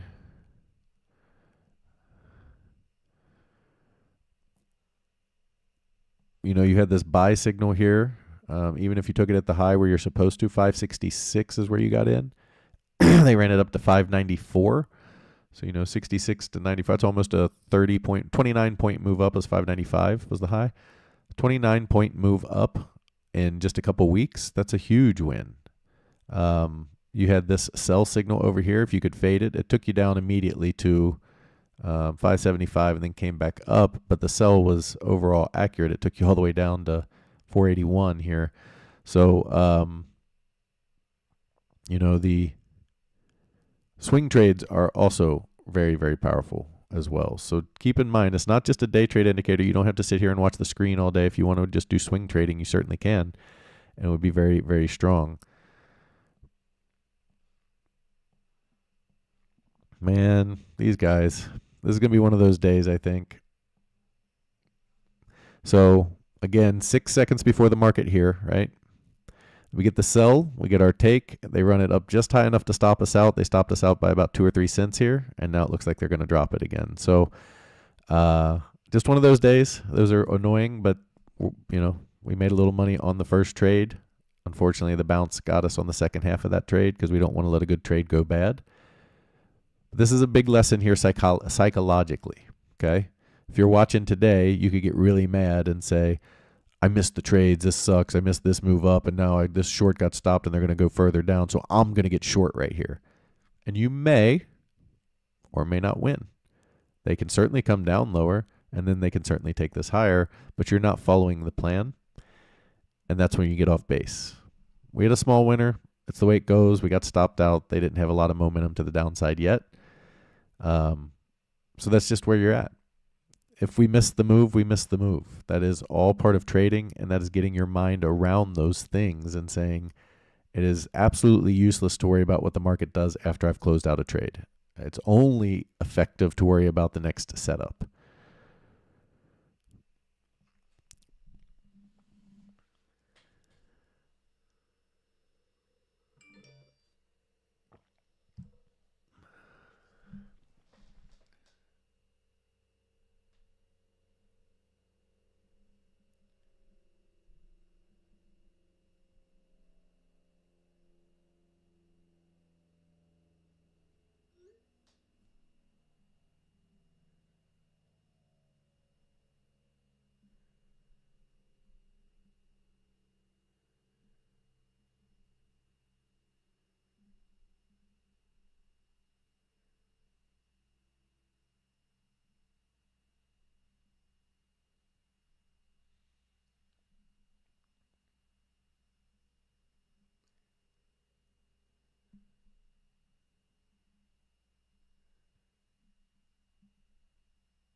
What about looking at QQQ? Did we get sell on the QQQ, or maybe we trade only SPY here?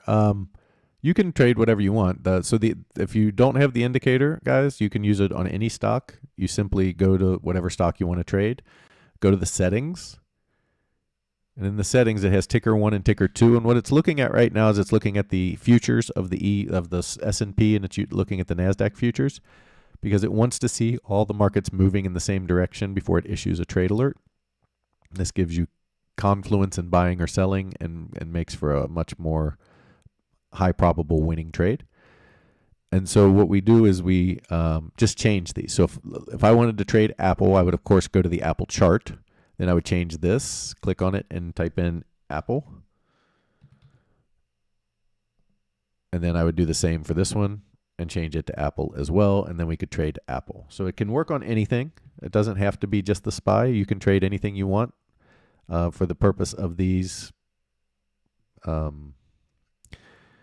live streams and my room.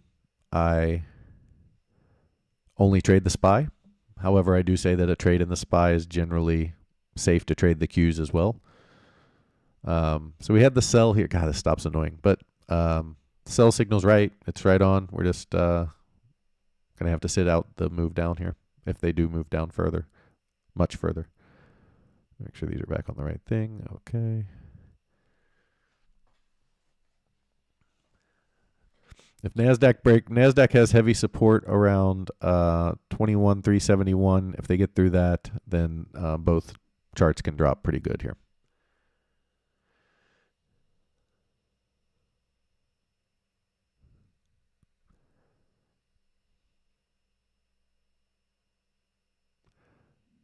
Hold on, Signal Goose. 1 second.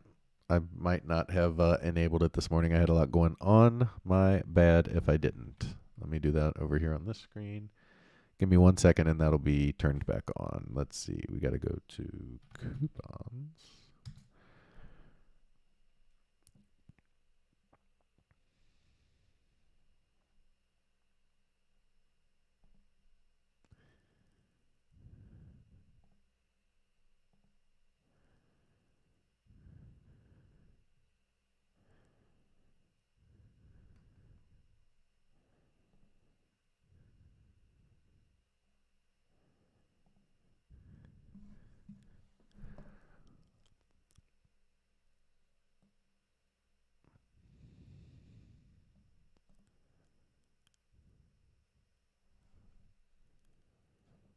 Okay, it should be enabled now. Sorry about that. Try it now.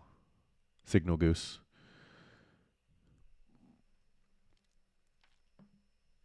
If it doesn't work at that exact moment you try it, give it like 10, 30 seconds for it to filter through. I just published it, so.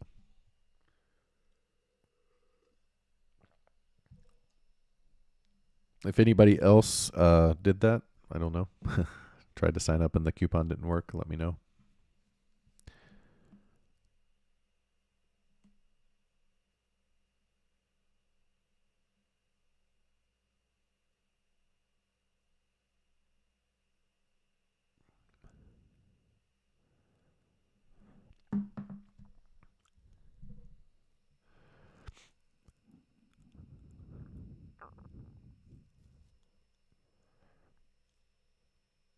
Perfect. Awesome.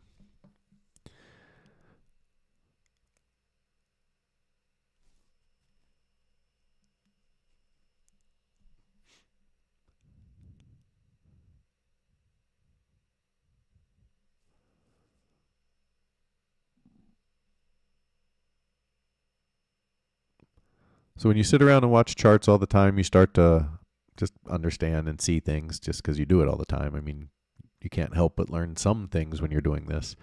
And on this move, the NQ is the problem. I identified it up here. They still haven't broken down on the NQ. They're pushing back toward this wick up here.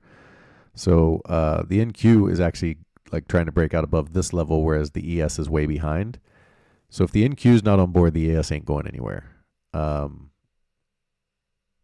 I thought they could follow through here. The NQ did have a chance to break down, and then they took it right back up. So NQ still hovering up around these highs, which overall is bullish. But again, they're not being supported too much in the internals as far as a bullish breakout goes.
Nvidia is flat but turning green. Google has turned green.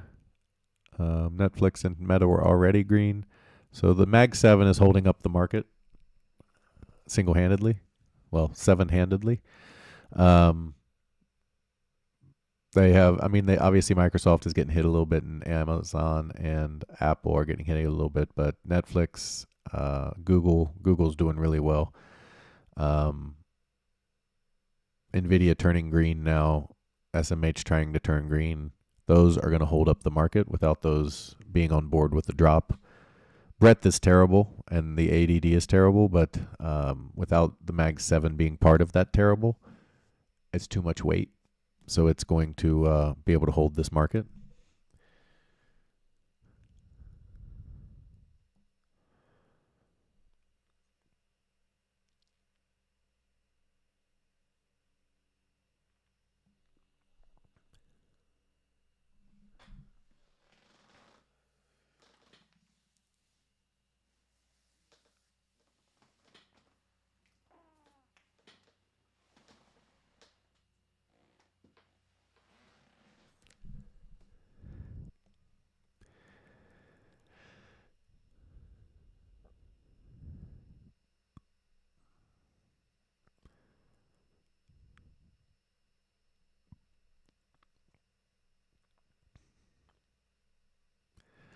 Pretty slow day, really, after the initial move here. So the open, they took it up a couple points, about 3 points. And then they've slowly chopped it back down, but nothing crazy or eye-opening or holy cow. So pretty slow day. That's kind of why we're not getting any trading. We got the one winner, small winner, but overall nothing here to trade. I mean, the big move of the day was the open so far, and we had it. It was just in the pre-market, unfortunately.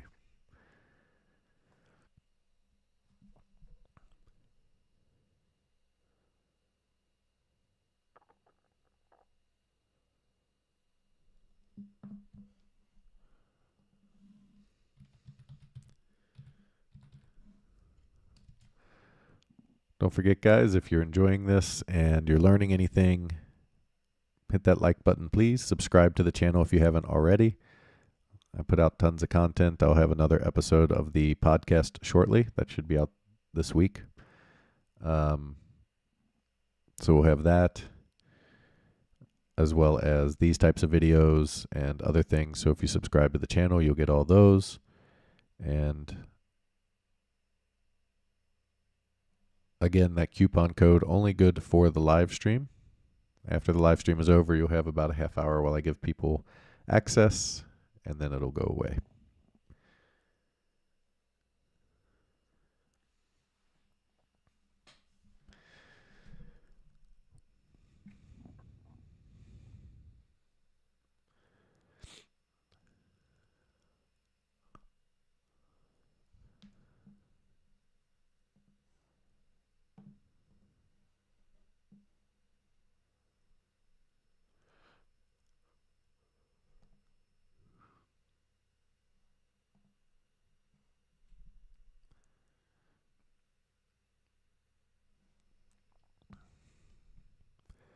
All right, here go the bulls.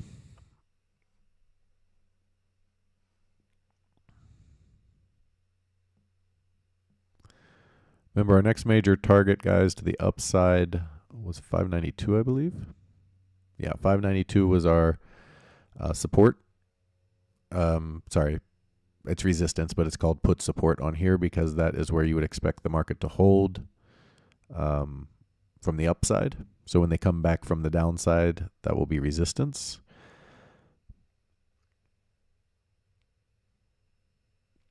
The NASDAQ has gone and pushed back over the highs that it made earlier in the regular trading hours.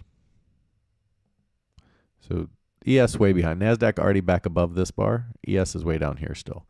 So ES likely to catch up here and do the same.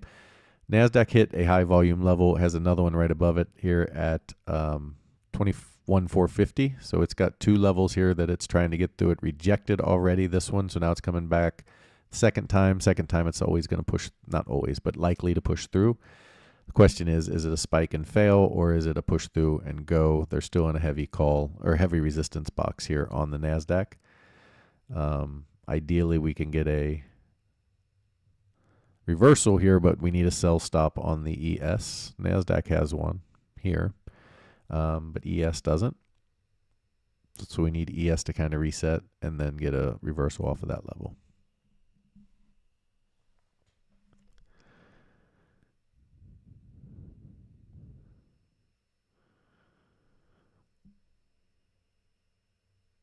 Because ES is relatively weak to the NASDAQ. The NASDAQ is up here pressing on this kind of level, and the ES is all the way back down here, almost 2 points away from its resistance level. So somebody's lying.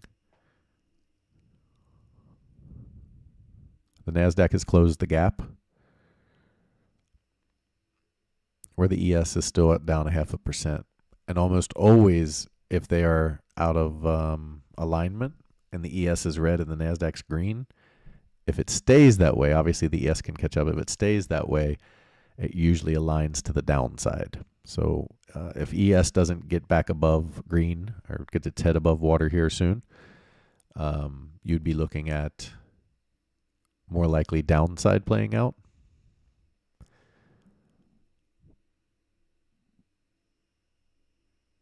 But at this point, for ES to tag this level here, that's going to push NASDAQ pretty quick.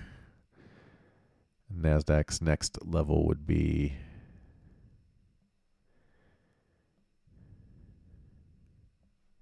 21.7. So not a whole lot in between here and 21.7. I mean, there is resistance. If we go across, we'll see the resistance. There's heavy resistance here at 21.567.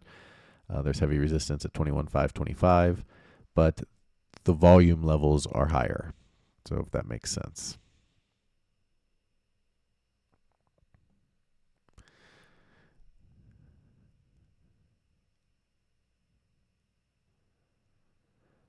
Sorry if I missed that, but what trading view plan do I need for the indicator? And I remember you said you were having a discount link for trading view. Yeah.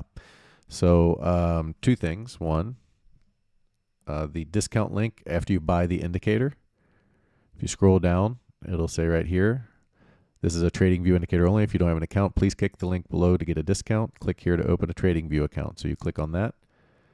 Hold on, I think we're getting a sell. Darn it.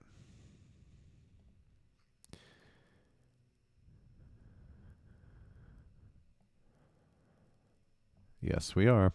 All right. Let me get this trade in. Oh my goodness. What did I just do? I need to go here.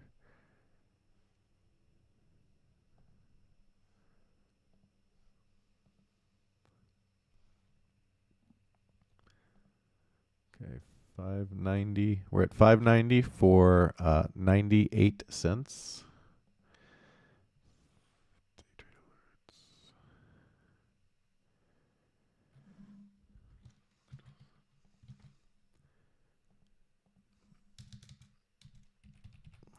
98 cents. Our stop is going to be 591.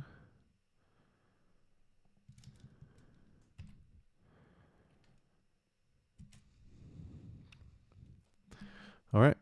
So 98 cents. Basically, we need 20 cents. $1.20, $1.18 is going to be our first take.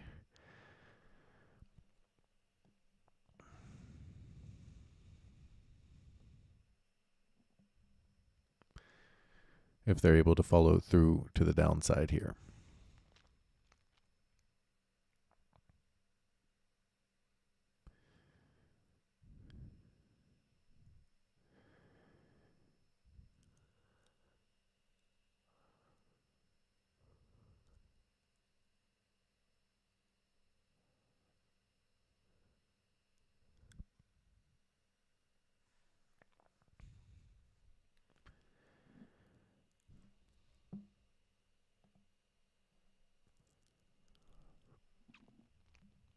And then the lowest level of paid account on TradingView is fine, Maxime. So if you get whatever their small, but you also need real-time data. But on the indicator page, so we'll go there real quick. It tells you exactly what you need. You will need the CME CBOT COMEX E-mini included. It's about $7 a month. So 30-day free trial with the indicator. You get a TradingView account, and then you need this real-time data.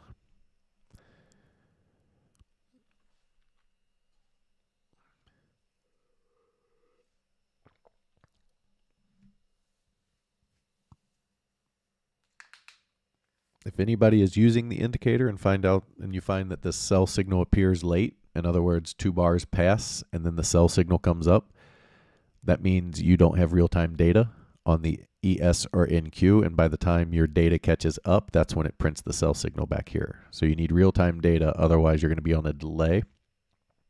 And you'll know you're on a delay because over here where it says ES1, there'll be a little yellow D next to it that indicates that it's a delayed feed.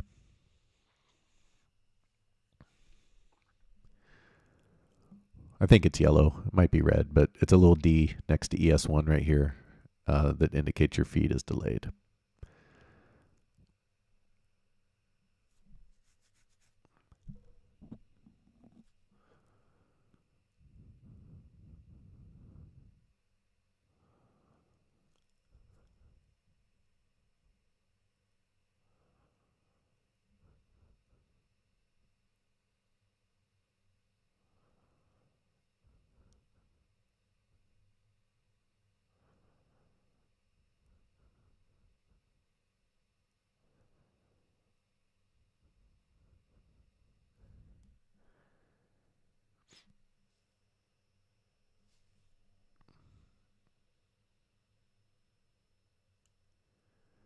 So even if you're trading SPY, you need to have real-time data for futures. Yes, because the indicator here, if you go look at the settings, it's looking at the ES futures and the NASDAQ futures. It wants them all to be moving in the same direction and having the same read. So it wants them all to be strong or weak at the same time so that you have a much higher probability of the trade playing out.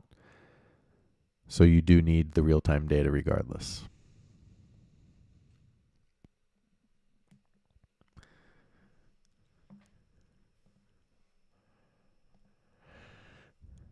Again, not for the real-time data, but if you didn't have an account, you can use that link to get a discounted TradingView account. That helps us both out, full disclosure. I get a kickback from TradingView and you get a cheaper account.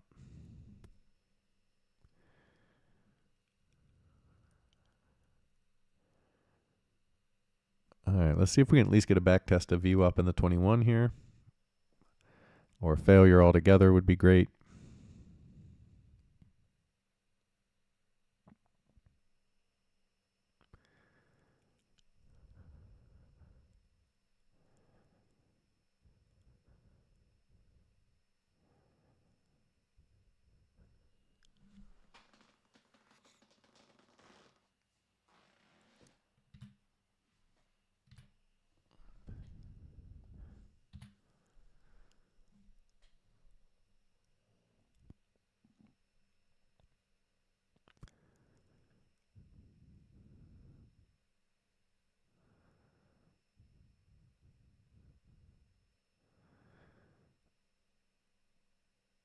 The ES is so much weaker than the Qs, but the Qs just won't get on board. We need the Qs to fire down. And if they can fire down, then we can start to get some momentum to the downside and really get a good trade going.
All right, we stopped out there, 82 cents.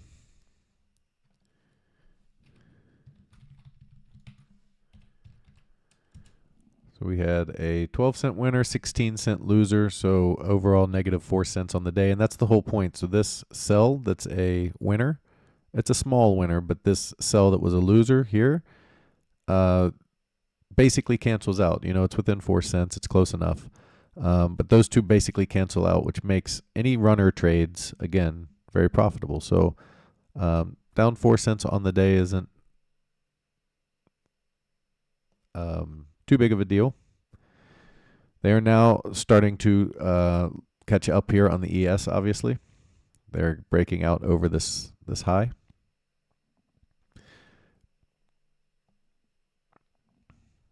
I said that given price action, we would not, if they got to this high, they'd likely break through. And now the gap close becomes the next major target, which is going to be 592.37.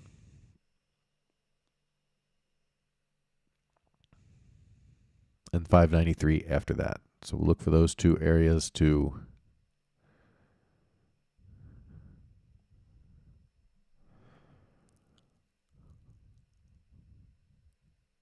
be our next resistance zones.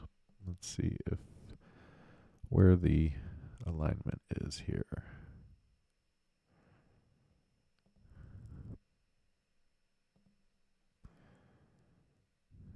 That's not what I wanted.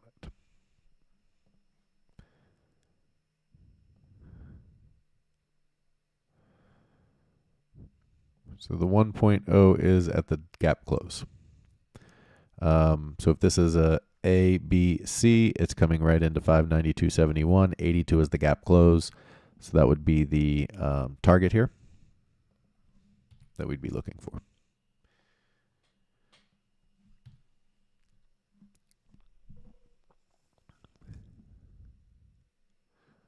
Now keep in mind, NQ has already closed the gap and is now up 0.33%. SMH leading the charge here. It's turned 0.5%, and NVIDIA both turned 0.5% positive.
While we're waiting, anybody watched any cool shows? I watched Lioness. I watched that in 2 days. It was a really good show, but it only had 2 seasons, so I'm kind of out of things to watch. I watched a lot.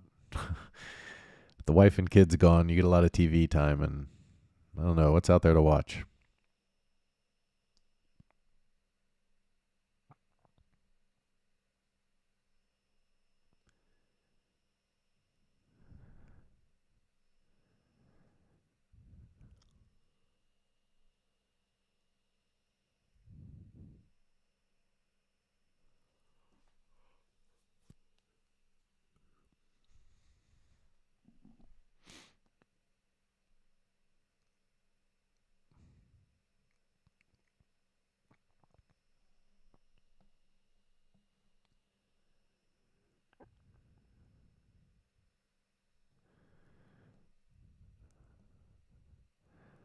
Last of Us, yeah, I've heard a lot of people talking about that one. I don't know. I'm not a big zombie guy or whatever, so I don't know if I like that one, but I guess I could try it out.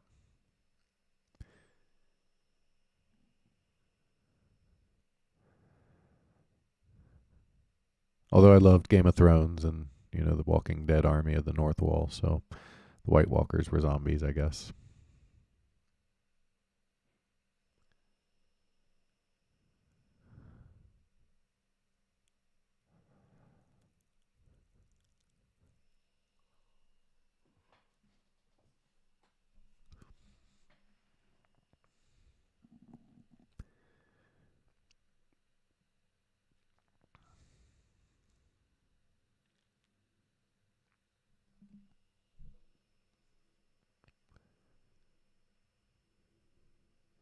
The Accountant 2 is out at the movies. I haven't seen The Accountant 1. Does he just do my taxes? That seems boring. I have no idea what The Accountant is about, so I would have to look that one up. Most of my movie going lately has been Disney-ish type stuff for my daughter. She loves that, so I have not seen a movie at the theaters that wasn't kid-related in a while.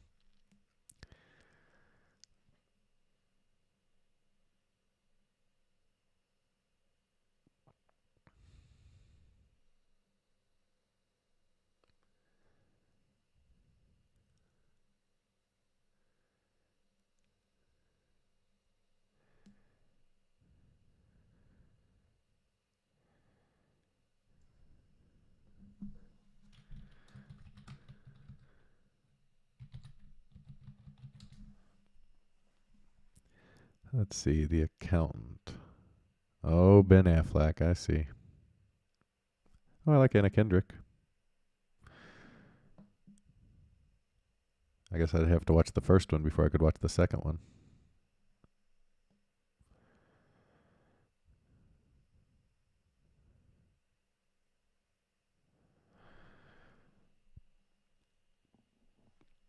All right. Let's see if we can get any kind of trade here. If we don't get one here off this 593 area or below, we'll likely call it for the day, as it will turn into a potential trend day to the upside.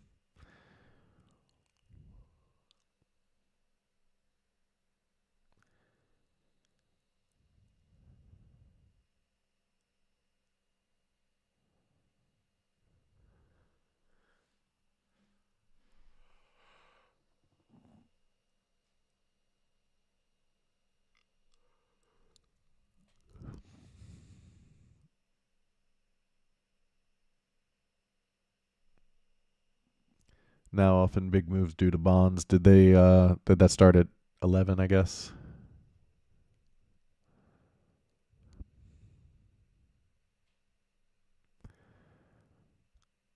Yeah, I can see the 30 years ticking down a little bit. It's right at 5% now. 5%'s a bad level, and then they were above it earlier. If they continue to stay above and move above 5%, that is not a good sign for the markets.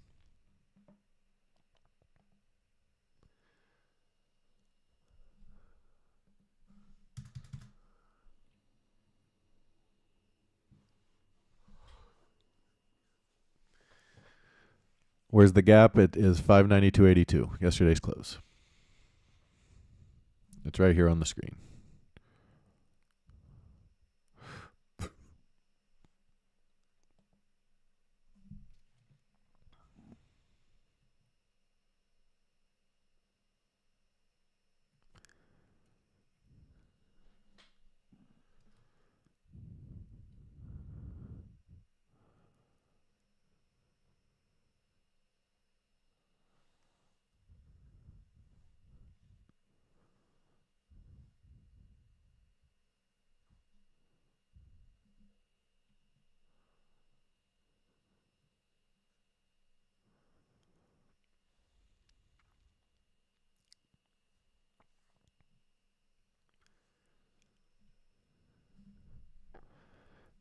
The NQ has closed the gap and then some.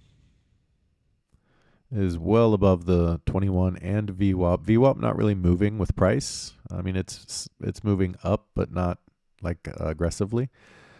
Can be a warning sign to the bulls here that this move up will be sold. You want to see VWAP kind of keeping up a little bit better.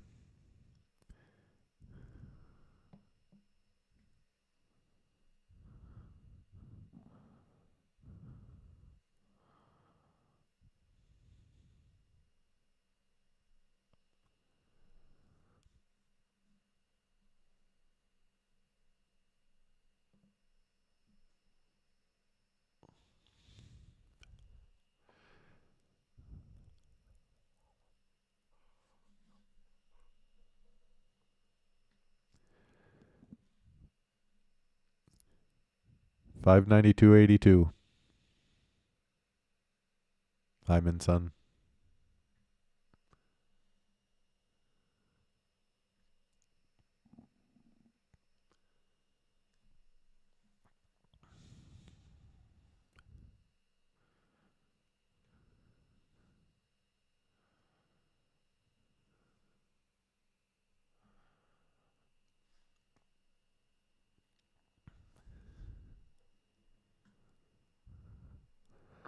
RTY is down 1%. The Dow Jones transports are down 1.25%. The banks are down almost a full percent.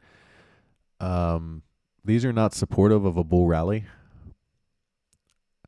RTY getting killed, the banks not killed, but RTY getting hit, the banks getting hit, Dow Jones transports getting hit. Those are all signs of selling. So this NASDAQ rally that has driven us up still faces challenges.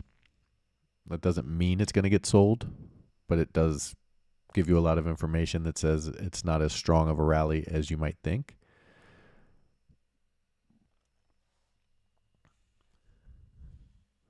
Again, rallies have to start from somewhere. So that can morph into a stronger rally. They can get more money in, more backing. You can see money plowing into the transports and banks at some point. But as of right now, at face value, this is not supportive of a rally. None of this.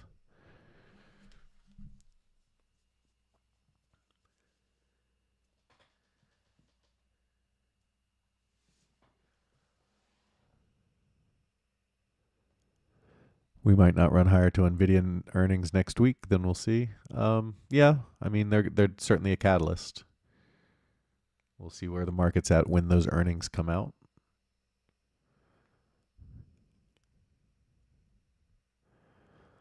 Next week is going to be the 28th. So next week's the last week of June or July. I'm sorry, May. Oh my gosh, last week of May. We're almost halfway through the year already. That's crazy.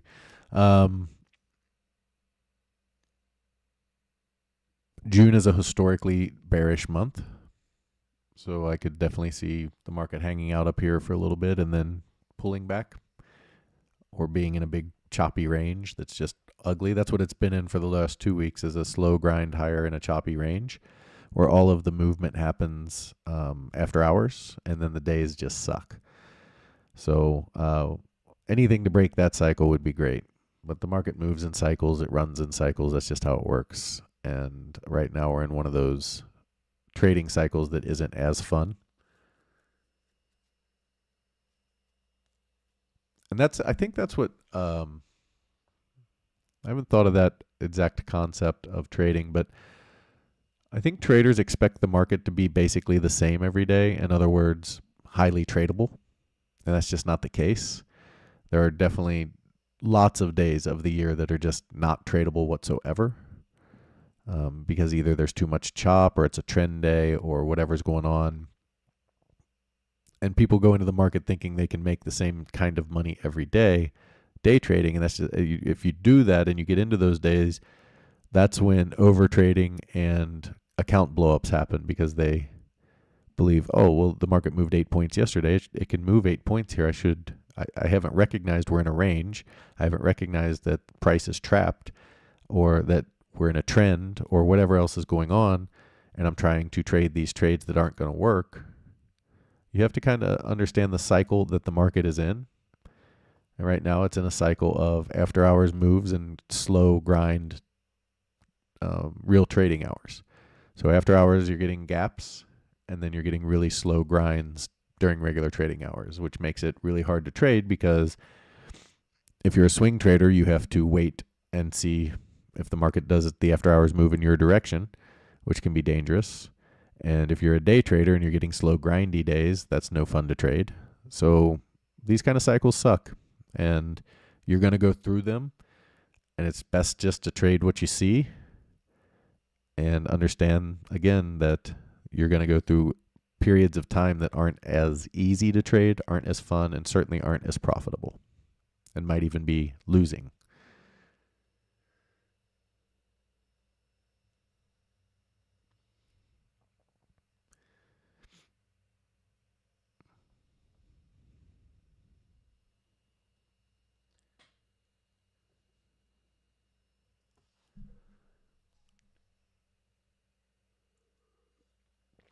Always remember the next one trade is meaningless. The next 100 trades matter. The next 200 trades matter. The next 300 trades matter. But the next one trade, whether you win or lose, is meaningless. It doesn't mean a thing.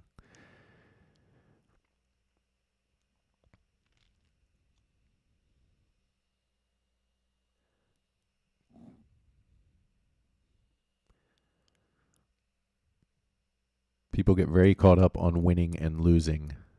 And rightfully so, I get it. It's money, hard-earned money. You don't want to lose your money. But you have to zoom out and understand that nobody's bank account, and obviously it does if it's a bond account or something or a CD, but nobody's trading account just does this. It's going to go like this.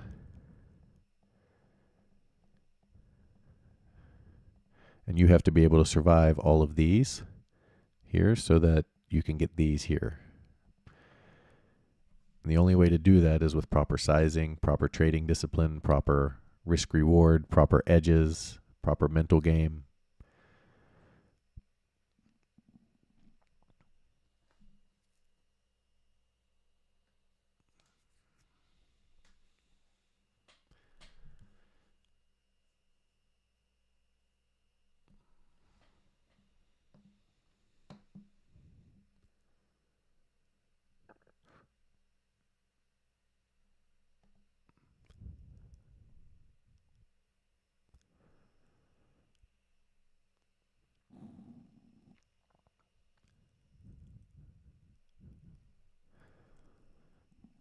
Don't forget, if you haven't hit the like or subscribe button, do that, please. That helps out. Get the video more reach, helps me out, and hopefully you're getting something out of this, even though the trading's been slow. Hopefully you're learning, a little bit about key levels, about trading philosophy, those types of things. All we can do is fill the time while we wait for setups. And if you want more videos about trading, psychology, and daily market updates, hit the subscribe button. And that'll be put in your feed so that you have those and can follow along. I'm going to give them a couple more bars here. We're hitting about 2 hours of live stream and, kind of slow trading, slow grind higher. That 593 level will be a key level. That is where the gap close is. That is where the 1.0 is. That is where the key level for the gamma is. So we'll be watching that level closely. We'll give them a few bars to either initiate a sell from here or up here. And if they don't, we'll go ahead and cut it down.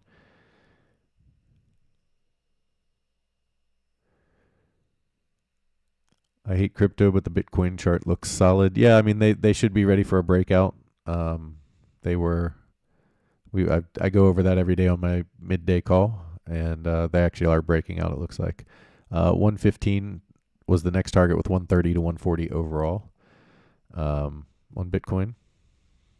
So, you're looking at the breakout here,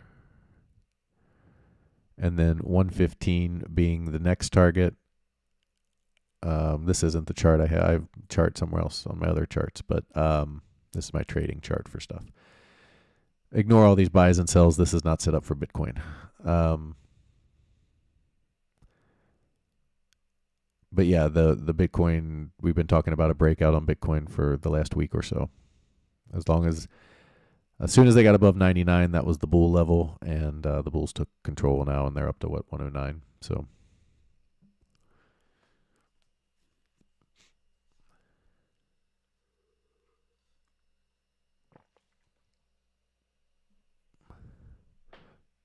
Do you dare to make a prediction about gold? Where you been, cats at home? I've talked about gold constantly, every single day. We have been in gold. So here, look, let me pull up my gold chart. 1 second here. I don't want to pull. Let me put it in another window here.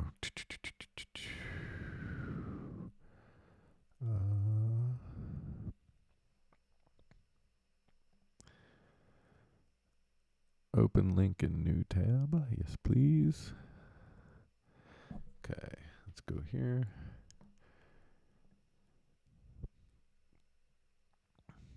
So I don't remember the exact day, but it was April of 2024, which is right here. So in April of 2024, I told everyone to shift to gold to get out of the S&P and get into gold. And since then, we took some profit up here at around 80 and 81 off of 50, which is a 60% gain in our 401k. So my prediction about gold was that it was going to these levels, and now we should be experiencing a pullback. So we sold some up here, and we've been pretty spot on gold. Anybody who's been in my room can attest to my love of gold over the last year, and silver, even though silver struggled. Well, this chart's different, but see if I control Z back to the, yeah, I want to keep that on that. Yeah, so you can also see on this it's delayed. So up here you see this D. If you see that on any chart, it means your data is delayed. I don't have real time on metals or whatever. So if you see that on your ES, that means you don't have real time data, FYI. Okay, let's get back over here in case we get a trade. I'm looking for 270 on GLD itself. I'd like to see him pull back to there for a rebuy opportunity, but I did take some off at the highs because when you make 60% in a year on your 401k, you protect it. So we do have money sitting in cash right now.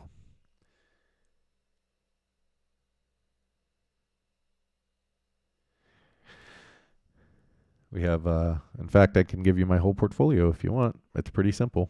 I have, I'm going to active trades.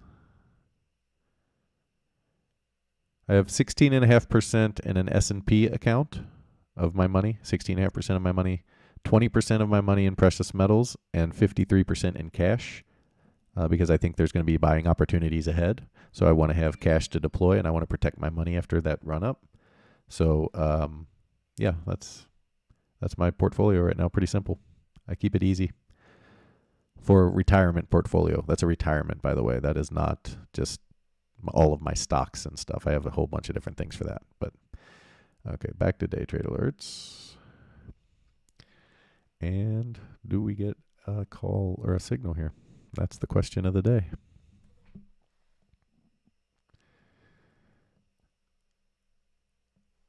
Should be getting one any second now. The NQ is already on board.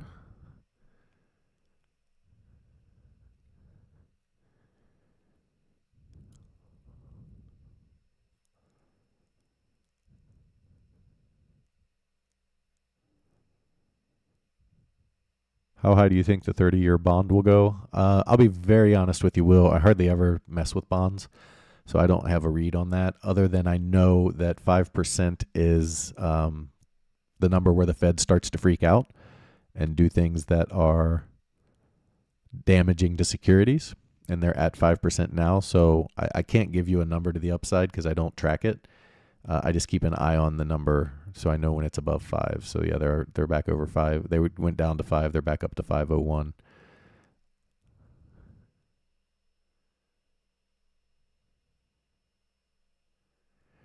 If you already have a free basic account, so I think what you might need to do, Maxime, is if you log out of TradingView, clear your cache and cookies for TradingView or all of them, whatever, so that it doesn't have any trackers on it, and then sign up, use that link and sign up for a new account and make it a paid account, that will work for the discount. But right now, because you have probably tracking or cookies on, it's probably not going to give you the discount. So if you sign out, clear your cache and cookies for it, and then sign up for a new account, it should work. Especially if you have a second email, try a different email if you have one. That way you can get the discount. I'm not 100% sure on that, but that's generally how those affiliate links work. They're tracked by cookies.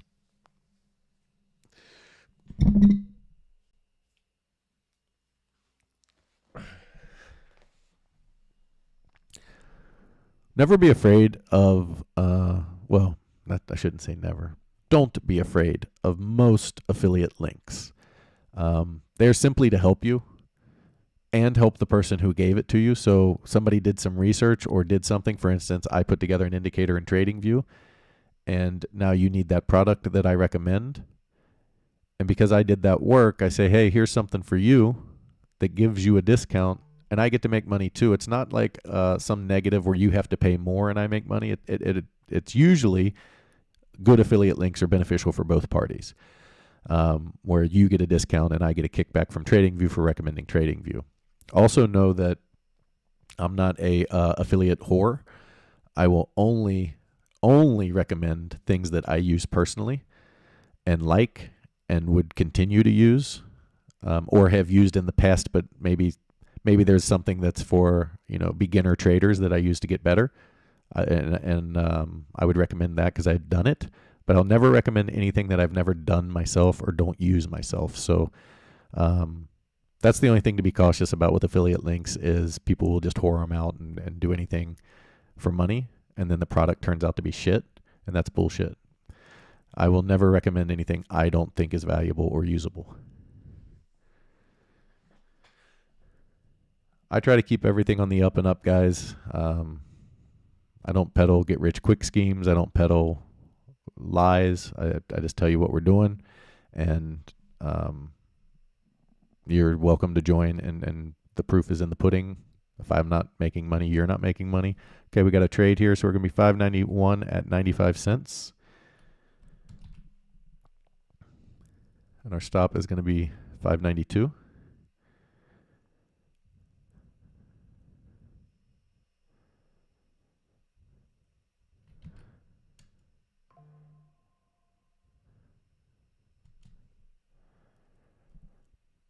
You're likely to get a better price than me because it bounced as soon as I got in.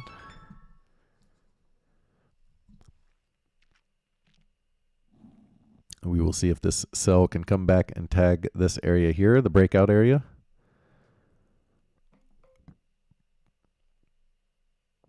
That'd be the ideal scenario.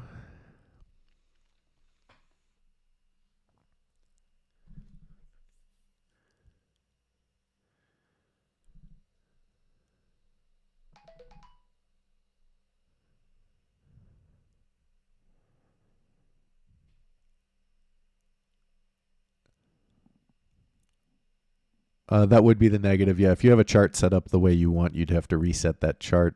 I wonder, you might be able to like save it and send it or something. So if you start a new account, I think you can go send that chart to yourself. You know what I mean? I don't 100% know that for sure, but I think that you can.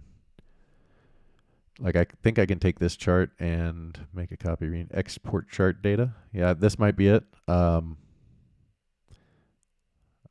I said, I haven't done it, but I think you can do that.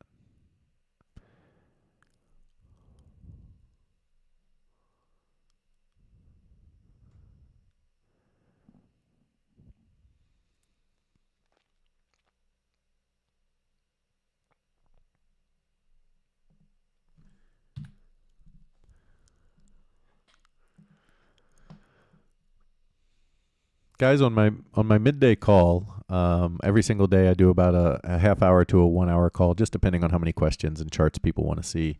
But I go through the Mag 7, I go through gold, I go through Bitcoin. Some days are more intense than others because we're looking at big picture stuff, setups, and all that kind of stuff. And, if we've had a choppy day, I don't have to go through every chart again because nothing changed. But any chart you guys request, I go through those.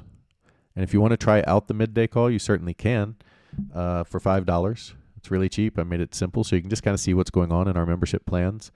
You just scroll down and it'll tell you right here your daily live call for $5, or you can do a whole week's worth for $20. Just to see what the room's about and what, if you have a question on a chart, you can get an answer for $5. So if you want to ever check that out, just sign up. It's a 1-day membership, one-time payment. And then if you want to sign up for the room, obviously it's more cost effective to do that. But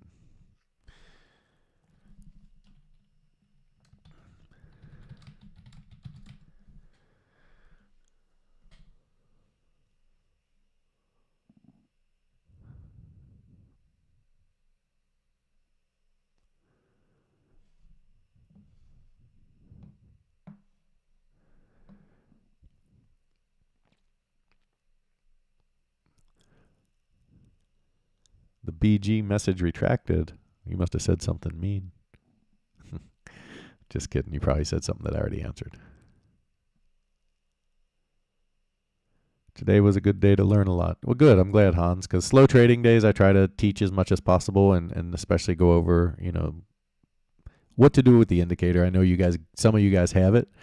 And when you're out there on an island and you don't have, the support of what should I do in this situation, I try to go through all the situations we see on the screen and give you those backgrounds of what I do and why, so that you can start to understand and learn a little bit more about the charts. You're welcome, Hans. Thanks for being here. if nothing else, these live streams are learning opportunities. If they're not trading opportunities, we've had slow day today. We'll see if this one can finish. This is not a great candle. We don't want to see that big wick there.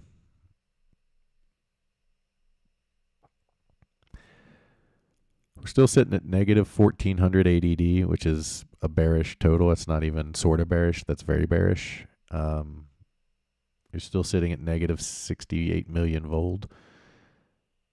So again, you're still having the Dow Jones transports down more than 1%. The banks down almost 1%. RTY down over 1%.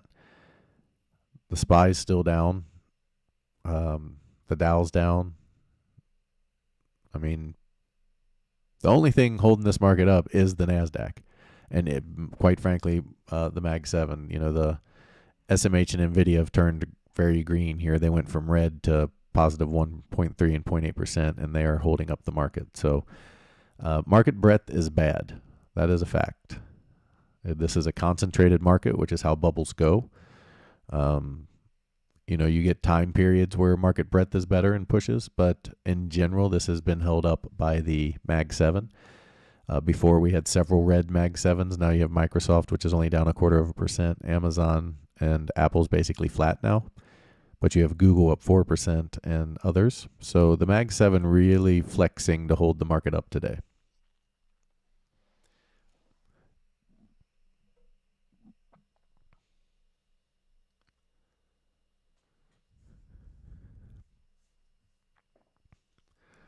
Appreciate your help. Wish I could do this full time. One day will, and I appreciate you being here. Thank you. You've been a long time subscriber, and I appreciate that.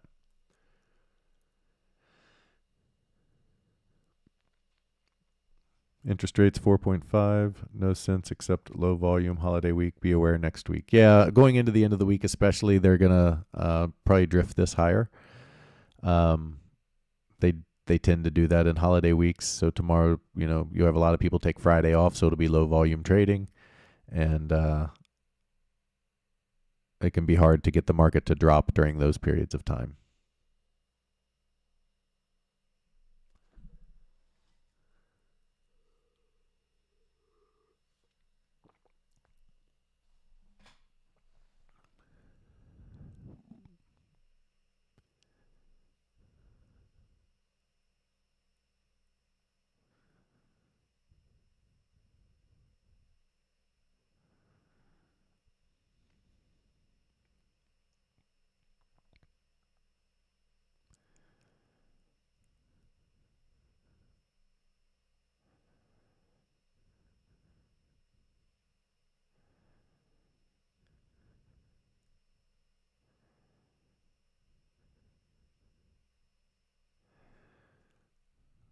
All right. A little fake out bar there, and then another coming back down. That's a good sign. I like that. Notice not a good sign doesn't mean exit the trade. This bar was not great. You don't want to see a hammer here off of a pullback, especially when the next bar starts green. That doesn't mean exit the trade. This trade may or may not work out, but we have a stop for a reason, and we let that stop play out. So many times people will see this bar come up here and they'll be like, oh, this is bad, and they'll get out, and then it'll flush.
You believe silver is going to become more wanted for solar panels and electric cars, and this could cause it to increase in price. So I don't view markets in that way.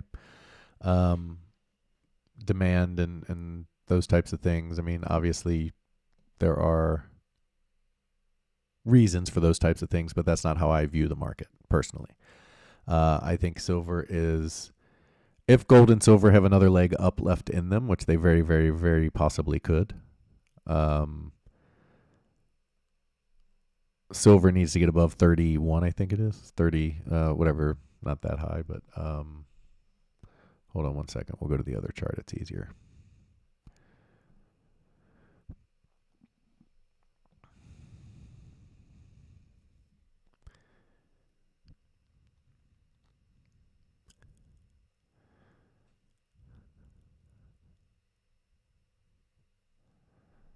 Give me 1 second here.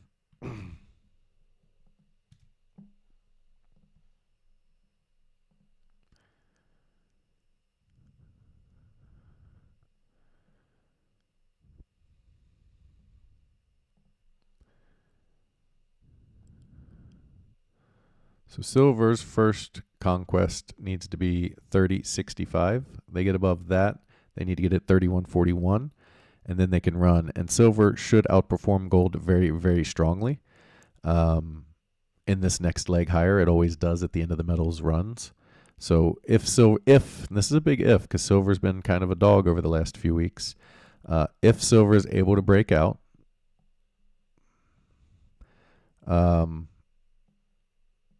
ultimately it has to take out this high right here, but it's held support, it's flagging, so it does have a lot of bullish properties right now. So you got this flag. If they're able to break out of the flag, they should be able to break out here, and then silver should really run. I have a target of 50 for silver, assuming it breaks out. Now it's got to get out. That's the whole thing. If it does, it will outperform gold. If it doesn't, well, then gold's top may be in. All right, let's see how we're doing here.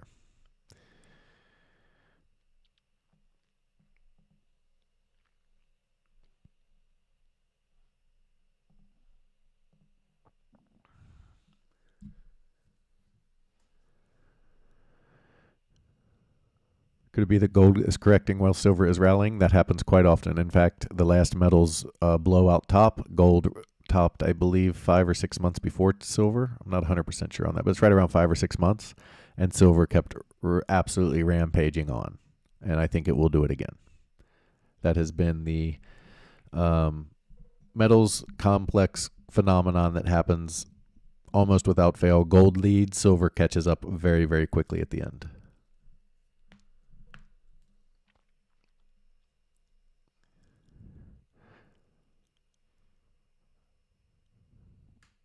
Silver chart looks just like copper. Demand not there. Not yet. They've got to break that key level, and if they do, then demand will come in, and it'll come in strong. People will be very shocked by how fast silver gets to 50 if they can break out. Again, they got to get above that high.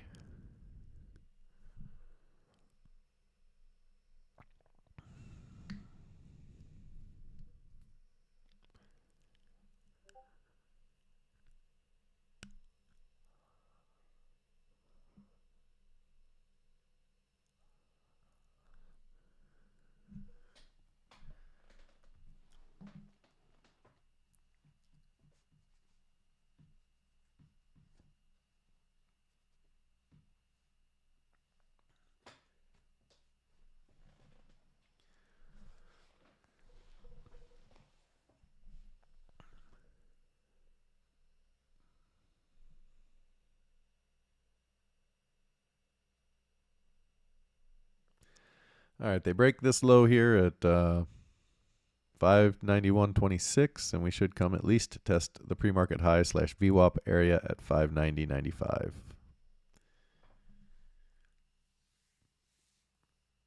I'm sorry, that's the 21, not VWAP. VWAP is the black line.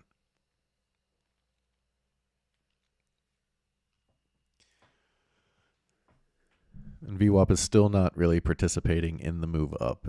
It's mildly moved higher. You can see it stayed kind of with price here, and then once price broke out from here, it really hasn't participated. So that tells you that the major players got in down here and then stopped buying and the volume is weakened, so the average price is down here lower. Actually, the major players probably got in down here because you have a balance of power. You have the buys down here and the sells up here, and the VWAP is the average. Or the buys up here, I should say. So you have buys down here at a lower price, buys down up here at a higher price, the late buyers who are going to get snapped off, and then the average price.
Bears need to show some follow through here. This is going to turn into a pullback in time where they pull back a little bit, then consolidate, allow price to catch up, and then move away again.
Ooh.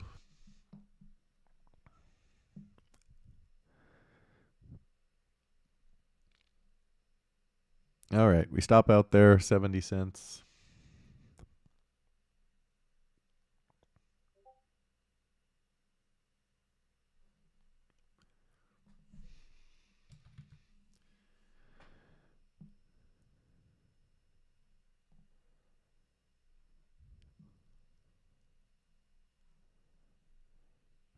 Get that updated real quick, and then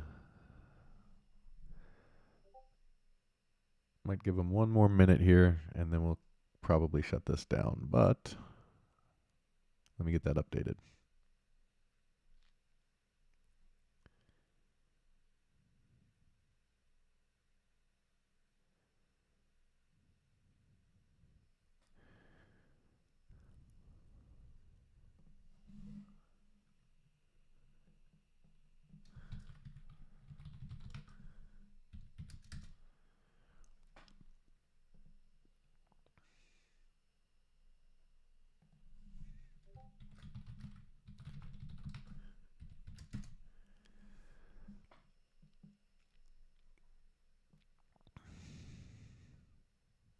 See if they give us one more setup off of 593. If they get up there, I'm going to give them one or two more bars to see what happens here. And if we don't get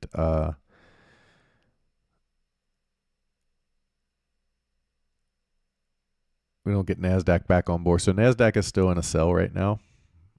ES is not. So NASDAQ needs to get back on a sell stop here. And if they don't do that, then we'll shut it down.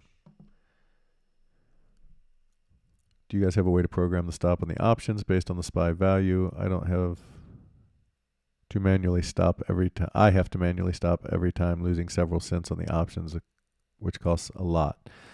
So it depends on the where you're at in the trade. If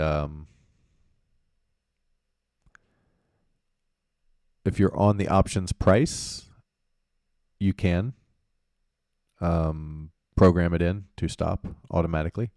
If you're going based on SPY price, I believe you can do that in Thinkorswim. I do it manually, but I have my trade up and ready. So all I have to do is hit a single button. So it doesn't, I don't do market. Don't ever do that. But what I do is I have my limit set. So for instance, that time I could see about where price was going to be. So I had my limit set at 68. And as soon as it hits the number, so you hit the close limit button or close, what's the word I'm looking for? Close trade button. I have it set up with my limit I know my limit's going to fire. So I just have to hit one button, so it's really fast. I always have my trade up and ready to close at all times.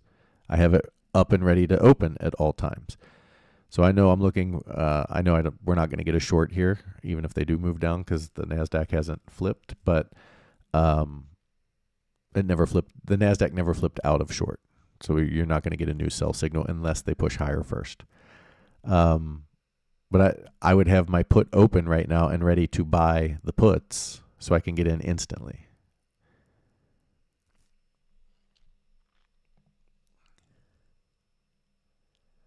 So you don't make a market type sell. Never. No, market will get you crushed.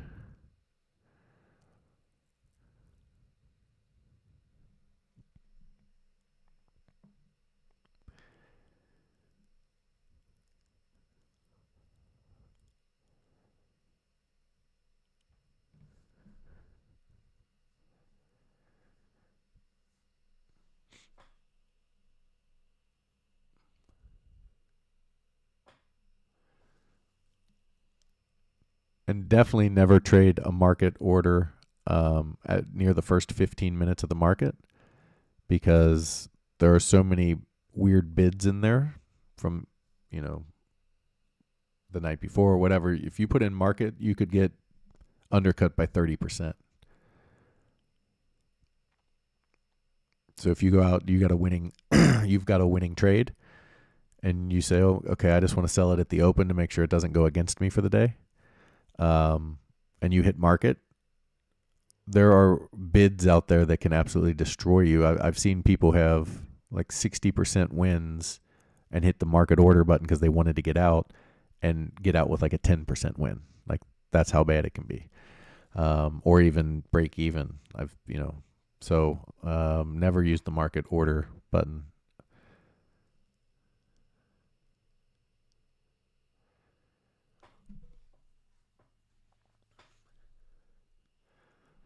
So on my to answer that a little maybe more in depth, on my screen I can see, my option trade, and I can see the window where I can close or open my trade. So if I have an open trade, I can see the window where I close my trade, and I can see my option trade. So I can see as price is moving, I can see what the value of the option is. For instance, in that case, I got 70 cents. I had my limit set to 68 cents because I knew that should cover the stop. And then as soon as it hits the price, I can hit that button, and it'll give me around 68, but sometimes better. In that case, I got 70. And sometimes if it's a really fast move, it blows past my stop or my limit, and I don't have, I get a worse price. Doesn't happen often, but when the market's violent, that can happen, where they go against you very quickly and you get kind of trapped.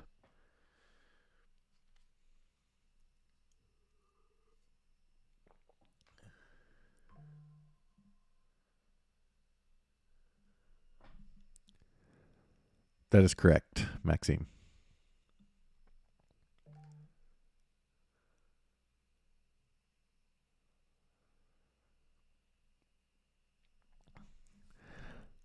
All right, guys, we've been doing this for 2.5 hours. Well, let's see. If they bull up this bar, the Nasdaq has to flip back to a buy before we can get any kind of trade. So let's see if they take it up towards 593. I'll give them till the end of this bar. If this bar does not get us into a buy status, so we can get a sell signal. I know that might sound confusing. Then I'm going to go ahead and shut it down and get ready for my 10 o'clock call. The last hour here, we'll see how they do, but it is a holiday weekend, so be aware of that. The end of the week will just get lighter and lighter on volume as people take Thursday and Friday off to get a longer weekend.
What holiday? Memorial Day in the United States.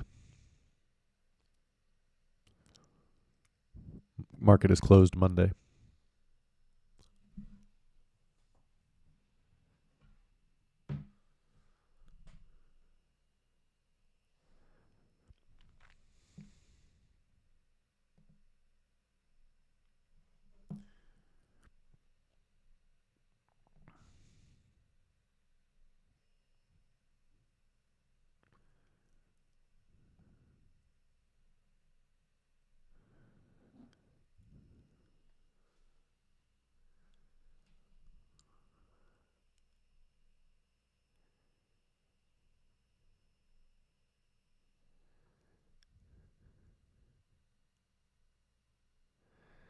They've made a pretty clear level here. They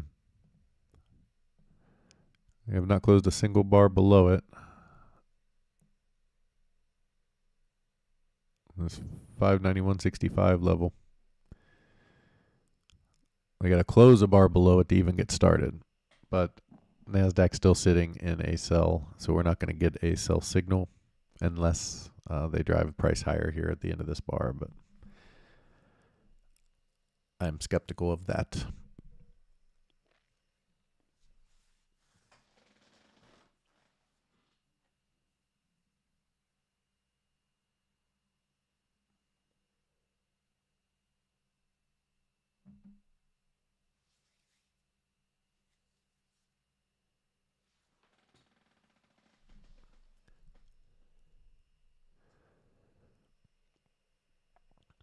All right, everyone. I am very thankful to everyone who joined. Don't forget to hit that like button if you learned something today or found this valuable at all.